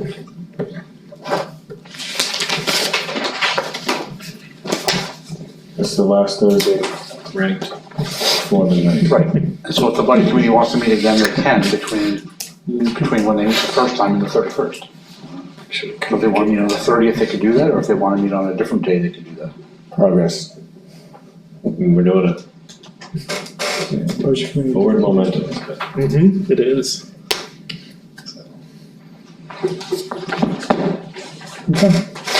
Did you put a time on the 9th for the town meeting? 10. 10 a.m.?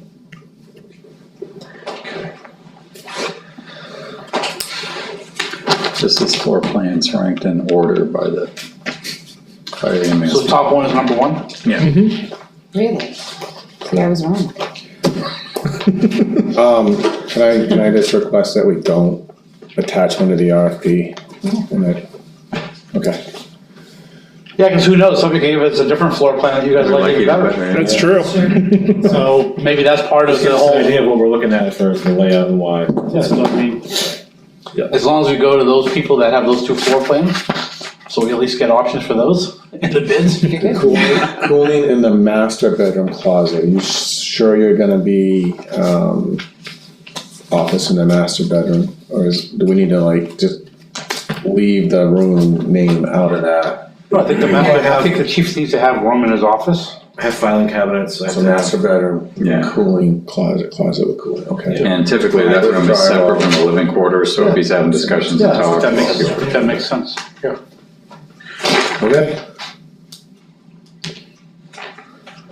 Where's that? I gotta look at, I'm like, been running over this pace now. Alright, this is what I'm gonna ask, what are we missing? For the RFP? Yep, and the dates. Do you have Twin Town Homes and Coastline email? I had your email, I have not Include gone through HVAC it. Say it again? Does it include HVAC? Yeah, the heating system? Yes, they do. Well, then, some of them are oiled, one of them I looked at was fuel oil versus, Kerosene. and one was electric baseboard, so we wanna be. Yeah, so it says in here to list what the HVAC options and any cost are.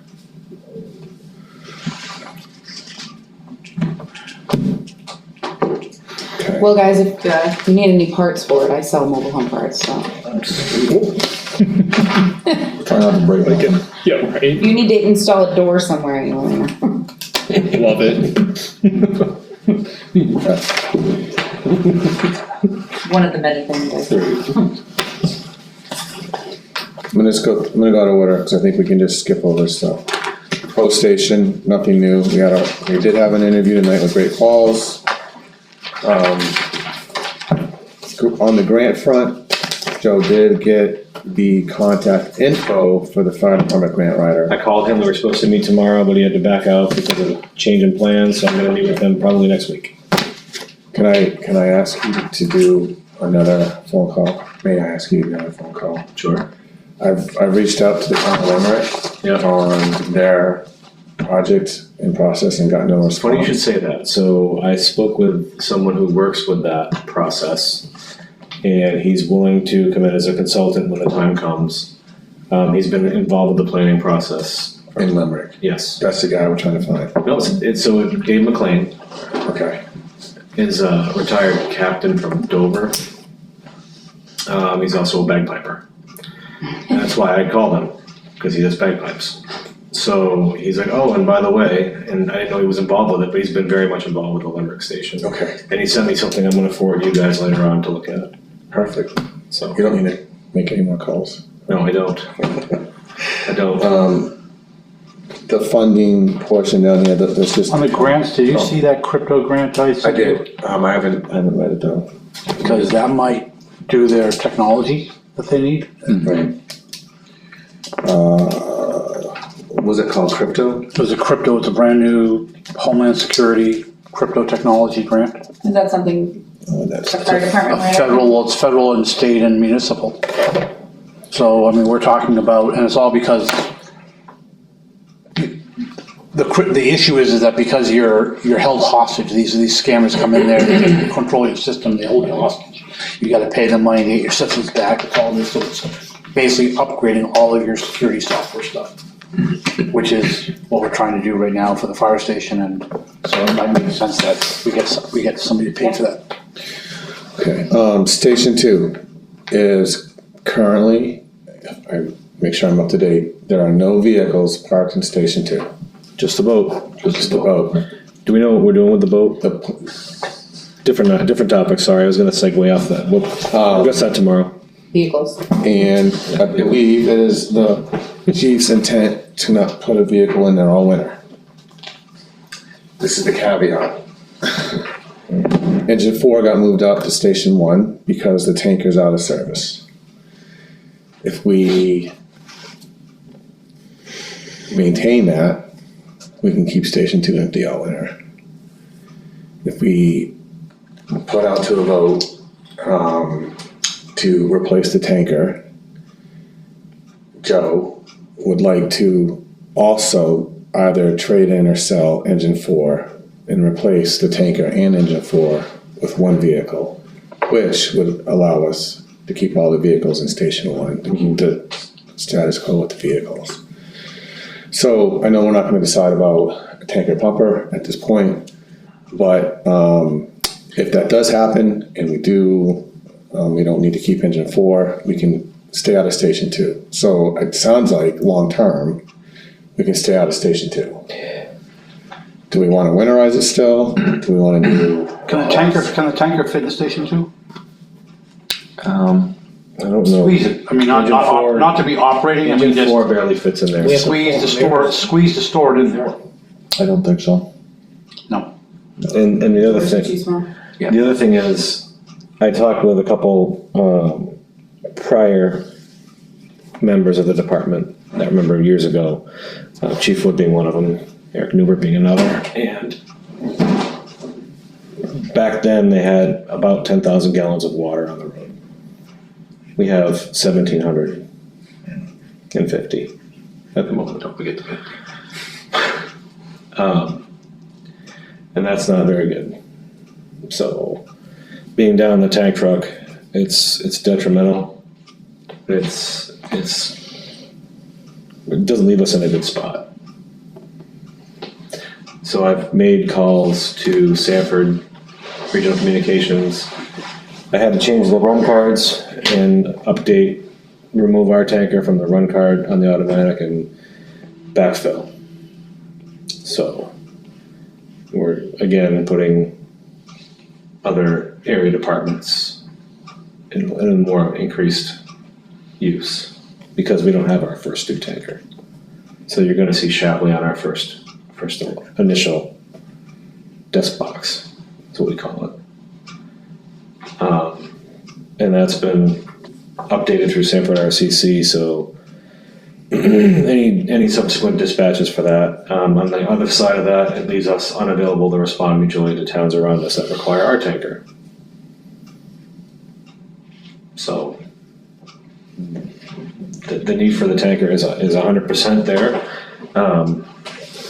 Because if you're talking gallons per minute, 1,000 gallons per minute, and you end up flowing 200-300 gallons a minute on a line, you're gonna be out of water pretty quick. So, being so rural and not having a fire hydrant every couple hundred feet, leaves us in a precarious position, as we said. If you do the math, Berg's 12 minutes out. Berwick's 12 minutes out. More like 15. Yeah, Shapley is, if they can get manpower during the day, they're 15, 20 minutes out. Acton, Rochester. The run cards are designed so that, like, on certain aspects of the town, you have an engine and a tanker coming out of Rochester if they're not tied up already. And Rochester's busy. That's a gamble. Again, we're at that point where I need to figure out, what I need you guys to figure out is what we want to do with Tank 7 right now. My ultimate suggestion is to decommission it, strip it with what it's got on it as far as hose and equipment, and at least try and sell it as is to somebody if they'll buy it. But it's not worth putting $20,000 into that truck. That's, a lot of my maintenance budget gone out the window, and that doesn't even address the pump issues. And that's just the minimum amount that he threw out there without actually getting part costs. Man hours to do the stuff, how much it's gonna need, because he said he's tried to find parts for it already and was unable to locate because basically they've already gone through the entire VIN sequence through the alphabet already, and it comes back as a 2010, but it's a 1989, so the VINs you can't match them up. It's that old. It's an antique. It's literally an antique right now.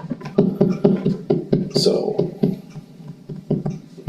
I'd like to see if you guys can approve decommissioning it and winterizing it and parking it somewhere until someone either picks it up for whatever we want to do, a closed sealed bid, and an as is.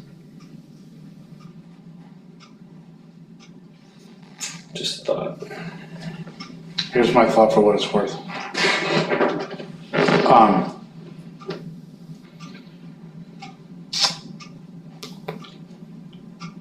I would like to hold off on that decision until we have a chief, which may only be a few weeks away. So I don't think that hurts us. The tank's out of service anyways. Who knows? I mean, I'm not saying that based on anything other than we're that close to a new chief, hopefully. And then I think that chief needs to weigh in, whoever that chief is. And it may be the exact same advice that we're getting today, or it may be different. But I think if it's different, we're doing a disservice to that new chief, not letting him weigh in on that. Because he needs to, ultimately, he's gonna be the one, or she, I should say, is gonna be the one who has to make the case to the voters for whatever our replacement option is. So I think that person, whoever that person is, has to be invested in what we do with Tank 7 now to how we fix that shortage of water. And like I said, we may be getting the exact same information that we're getting tonight, but we may not be. So let's piggyback on this for a minute now. Engine 5 goes out of service, we have engine 4 left. That's 700 gallons of water. That's it. Well, I'm not disagreeing. That's not much. I mean, because the bottom line is, it's nothing we can do without a vote of the people for money. We can talk about it all day long, but there's not a thing we can do because we don't have any money. Okay, and I mean, there's the stock units that we lost that pure stock unit. Right, and I don't think this kind of a size vehicle, this kind of money should be going to a special election. So I think you're talking about a November election, is the earliest that it can go before the people. So that's my thought. I mean, the board can decide to put it on the September 9th thing, but that's I wanted to put it on the September 9th vote. Right. Either November at the earliest.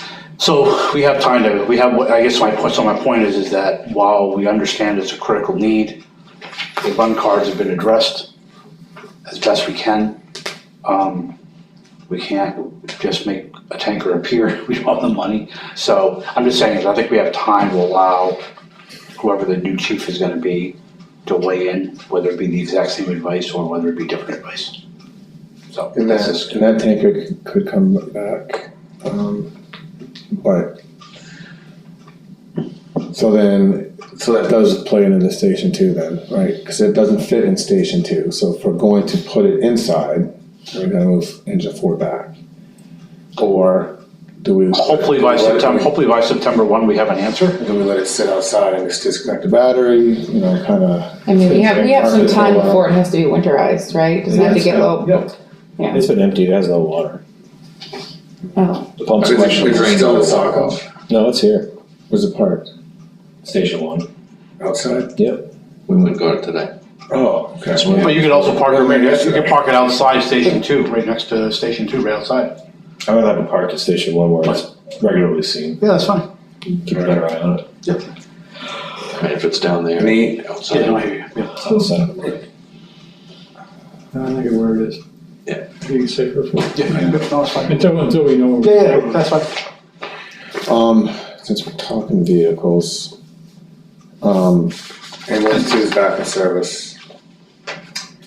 We started going down the road before to get a used ambulance, and then repurpose A2 into a utility vehicle. Again, we could buy one and kind of get 2 out of that purchase. And things change. So I'm bringing it back up because I don't know anything about it. I got a message right before the meeting. Yeah, he found it.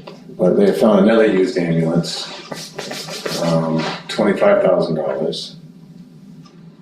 And what popped into my head is we had anticipated $20,000 to upfit the chief's car. So that money's still in the CIP. So my question is, what can you not upfit? That's the cost of the upfit. There's nothing that, you can't run the car the way it is. There's no way. No way. It's not safe. Even with the way it is right now, I've even called to try and get it in sooner for more visual and audio warning, and they still can't do it before beginning of September. And you were talking about that fog situation there. That was terrible. The other day. That was terrible. That was sketchy. You couldn't see 50 feet in front of you. You're doing 55 miles an hour, that comes up on you pretty quick. So.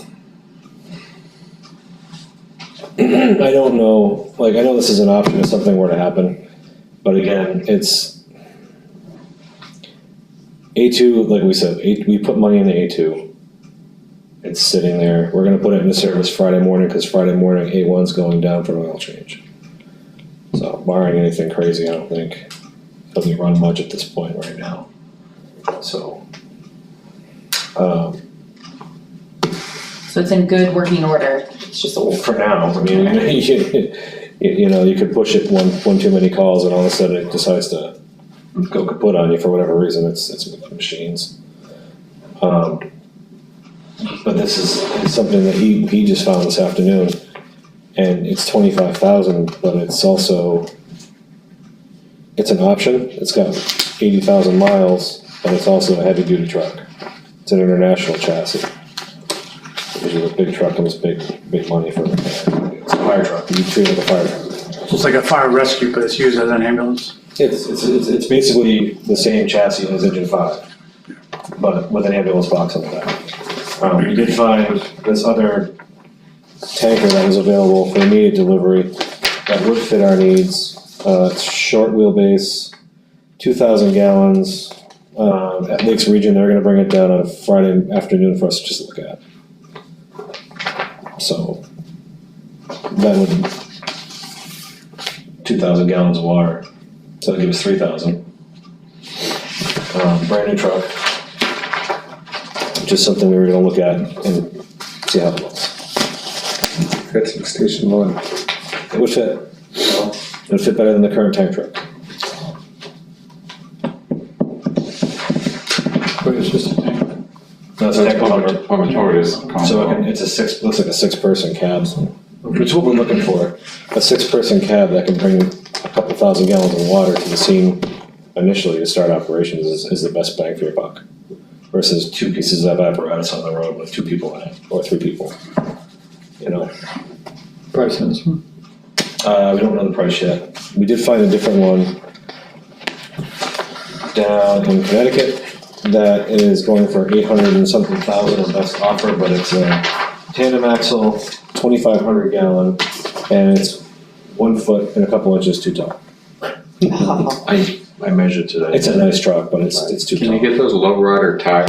If you go fast enough, you can make it fit. You take the air out of the tires and roll it back and roll it out, pull it back up.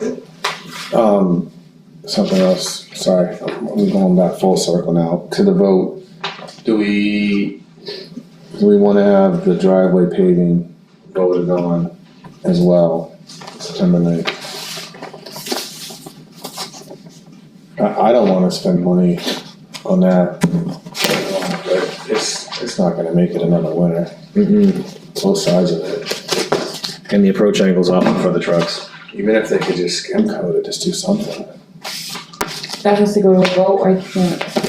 Well, the money, I don't know, we don't have the quotes, but if we're gonna request around 200,000 for, the housing, do we wanna bump that up to also include the paving? Or take it out of the roads, take it out of the paving budget, like? Take it out of roads. Is that building maintenance, Paul?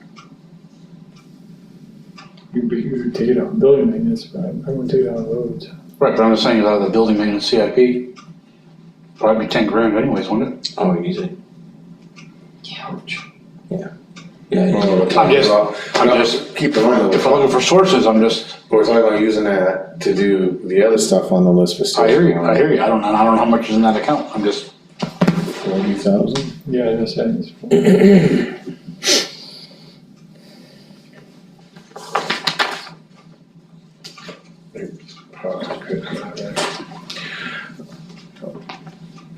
Nope, take it out of a line item somewhere, don't add it to the vote. well, I mean, we need a quote in order to do it, so if you can. Well, I mean, if we had one, right, if we get one in the next week. I just don't know how it. I can't get a read on the public right now and be able to tell you what's gonna go. I don't know. It's hard to know, I feel, I don't know when. Yeah, I haven't been hearing a lot of negatives, so I just don't know. You prefer to take it out of the budget or something, somewhere. You know, a lot of ways they have this special just for this one item makes it easier, right? It'd be, So I mean, Because we could it is critical. I don't wanna do anything close. add other stuff to it and pile on, just leave it as that one. Just wanna wrap up on Station 2. Do we not, so we are on the winterization list, we gotta buy this material and put these walls up. Close off the heat areas and get this furnace serviced. I thought you weren't doing that. That's what I'm asking, we didn't I don't think we said anything definitive on that yet, we jumped into vehicles. Well, I think we have to put on that on hold until we know exactly what we, I wouldn't spend any money on I'm it. assuming it. Yeah, Okay. but I think we have to revisit it, but once we have a few other answers. right. I think that's everything on the outline. On the website, can you change the text on the button for the it says fire station projects? Yep. Can we change, I'll tell you why I'm going on, but can we change that to like fire department projects? or fire DEPT, whatever, because, I think this apparatus assessment report would be good to put up there as well.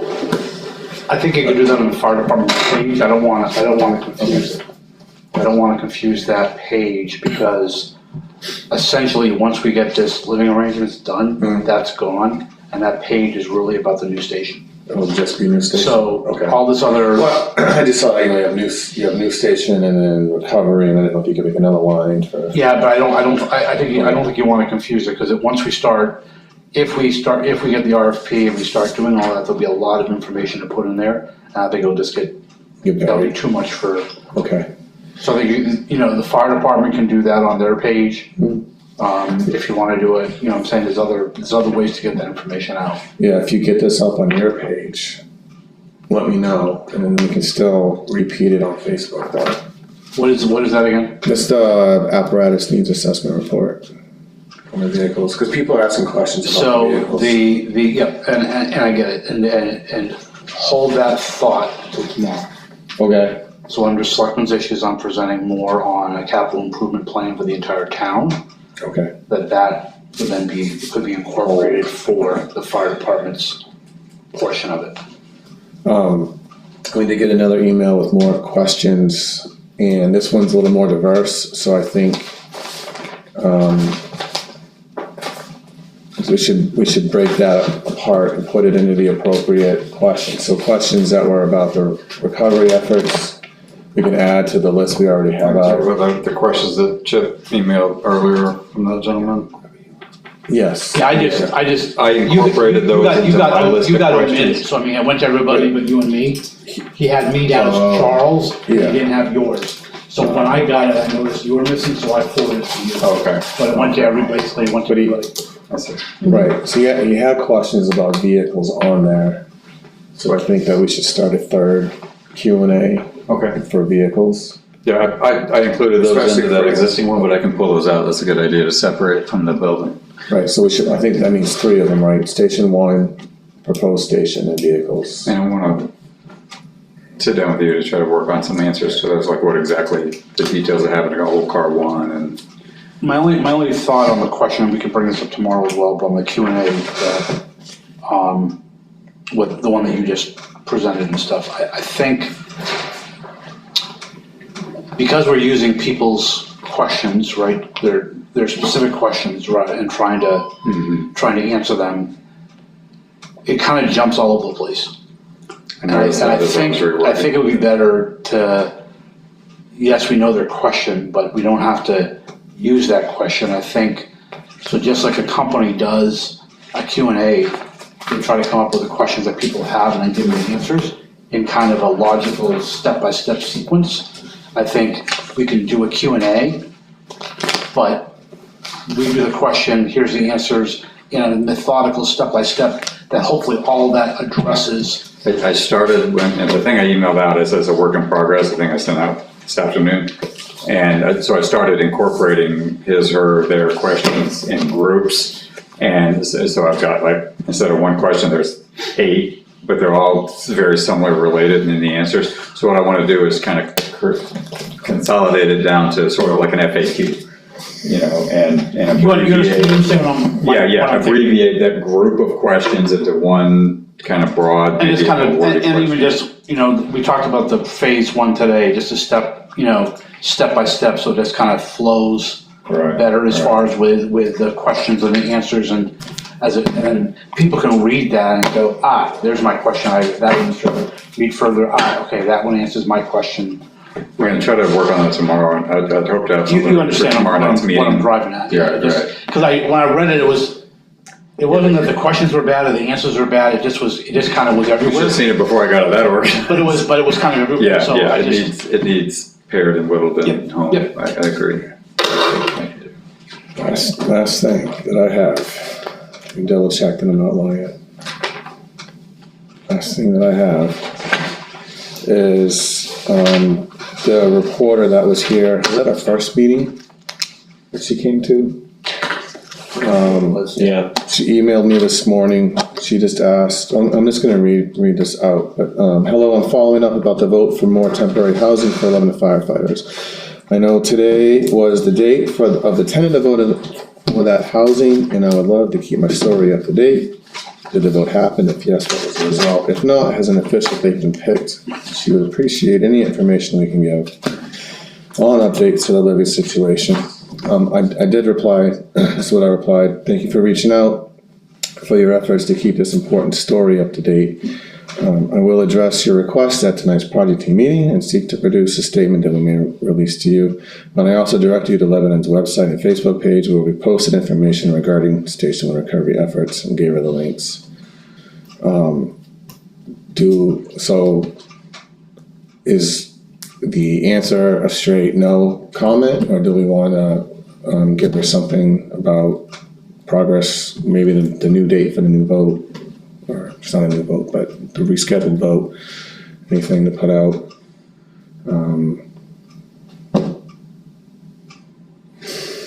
Tell her we're looking for manufactured housing, we put an RFP out. My gut reaction is watch tonight's meeting. Can't. Listen to it. Oh, it's green Or again. something. I think it's on. It's green like, again. It's like doing, I looked into it a minute ago, it like tapes for a little bit and then doesn't. Read the minutes from. I'm just wondering if, I realize that there's a lot of intrepidation about making a comment to the press. I think I'm against an interview altogether at this point now. But if we're trying to get information out, we're using Facebook, we're using the town website, could we mirror that information we've put out in a comment that maybe they'll broadcast?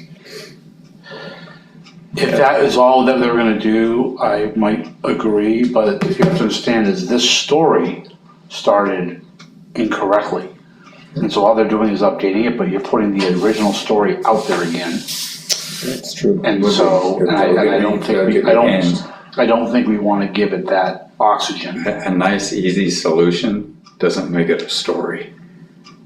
You know, Right. It's not, it So loses its they're gonna appeal. still talk about all the problems and what, Right. you know, and this whole thing, and I don't wanna, That's I mine. don't wanna rehash that again, I don't want that out there any more than it has to be.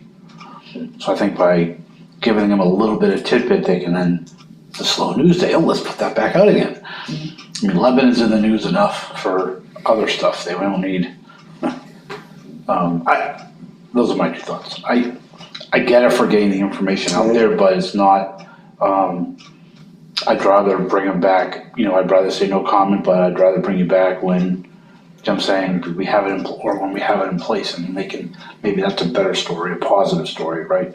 I think the news doesn't put out our story, they put out what story they want. right. So that's my interpretation of the news. Okay. Anything?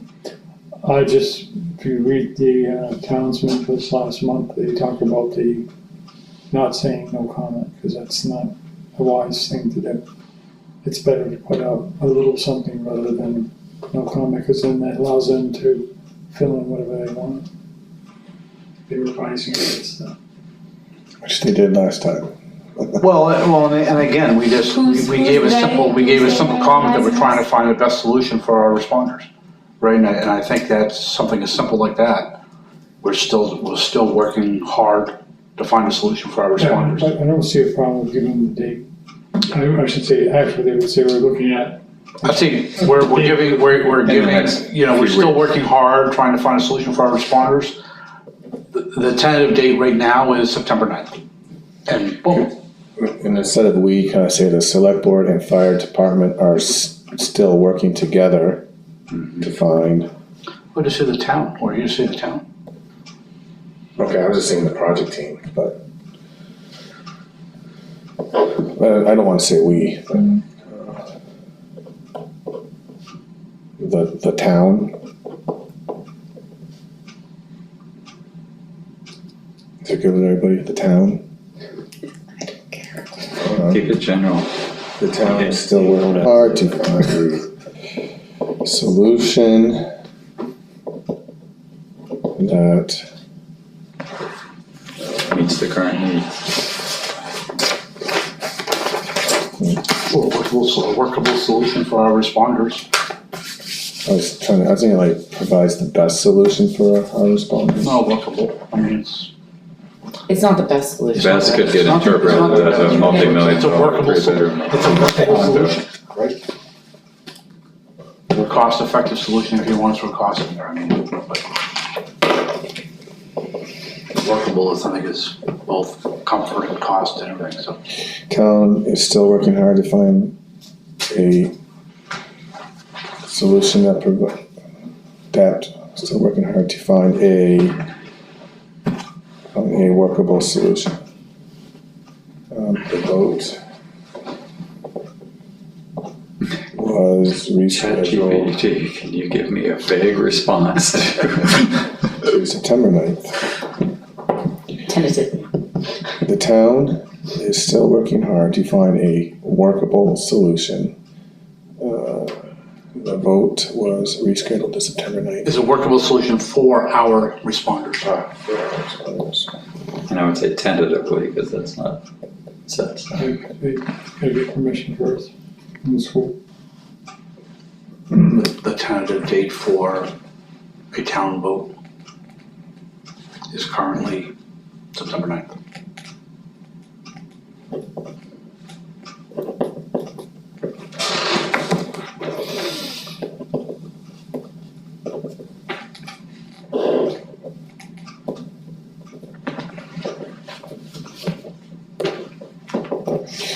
Okay. Still working hard to find a workable solution for our responders. The tentative date for a town vote is currently September 9th. Send it. Simple. And hopefully she's tuned in, you don't even have to send it to her. Watch us on YouTube. Okay, I think that's it. Anybody have anything else? Well, let me just add that, I agree, I've been in touch with that office, and I've been using the fact that we've been on the news, and that seems to be helping, so it just doesn't hurt. They leverage us. You wanna see our problem? Turn on January 13th. So, alright.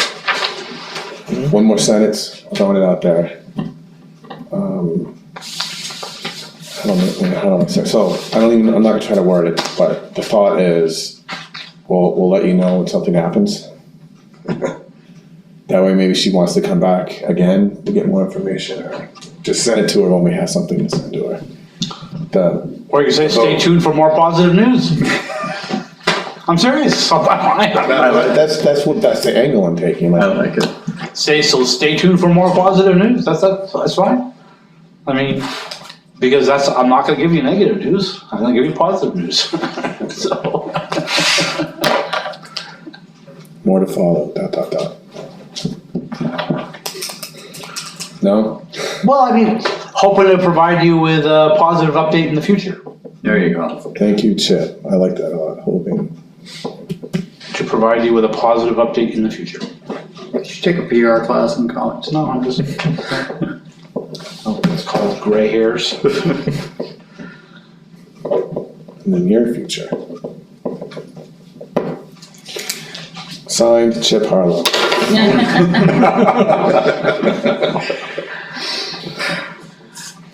While we're on the subject though. What did I do now? No, nothing, it's responding to these emails that come in with the questions like we just got. We don't want 2 or 3 of us responding, so we either get to select somebody to do that, designate one responder, or say that we're going to roll into the questions that you're handling. Correct. We need to do something, I just Correct. don't want 2 or 3 of us responding to somebody. That's what I meant to do, was just to reply to the gentleman and say, we'll discuss them at our meeting. I wasn't intending to answer them. But we started doing something, maybe we did it very briefly before, but when those things came in, you assigned them to somebody. We could do that again. We had areas of responsibility set up before, so somebody could if it was in their area, that somebody could assume to answer them.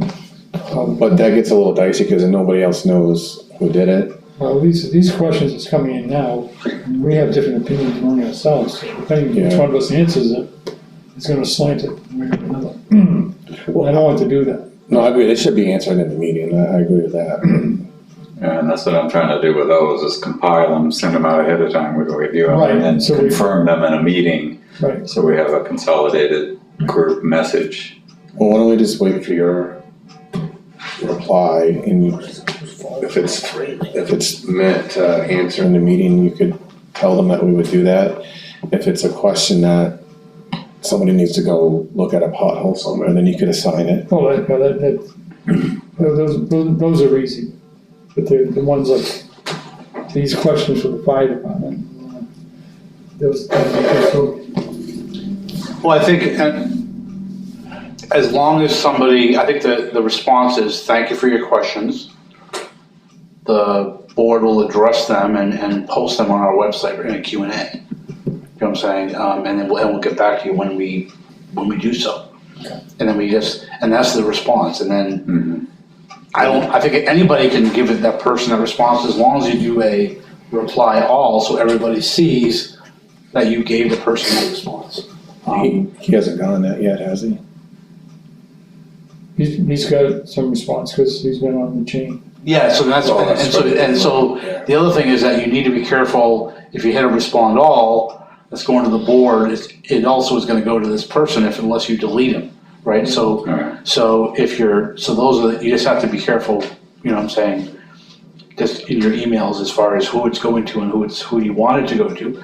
It's fine if you want it to go to him, but just, you need to be aware of that, so. Yeah, I have no problem who responds as long as it is. I think in general that we'll address it as a board. I think that for those type of a Q&A type questions, a bunch of them. So go back to the website too. Shelley and I's name, in the list of select board members, our names are hyperlinked to email addresses. Yours isn't, and I suspect yours isn't, because it just got added. I don't have access. So, I only have access to yeah, that one so page. you could ask, Lynn, I think, has to submit a ticket to Civic Plus to do that. But if you wanted your name hyperlinked to an email address, you could ask Lynn to do it. You gotta submit a ticket for yours, but. Yep, that's fine.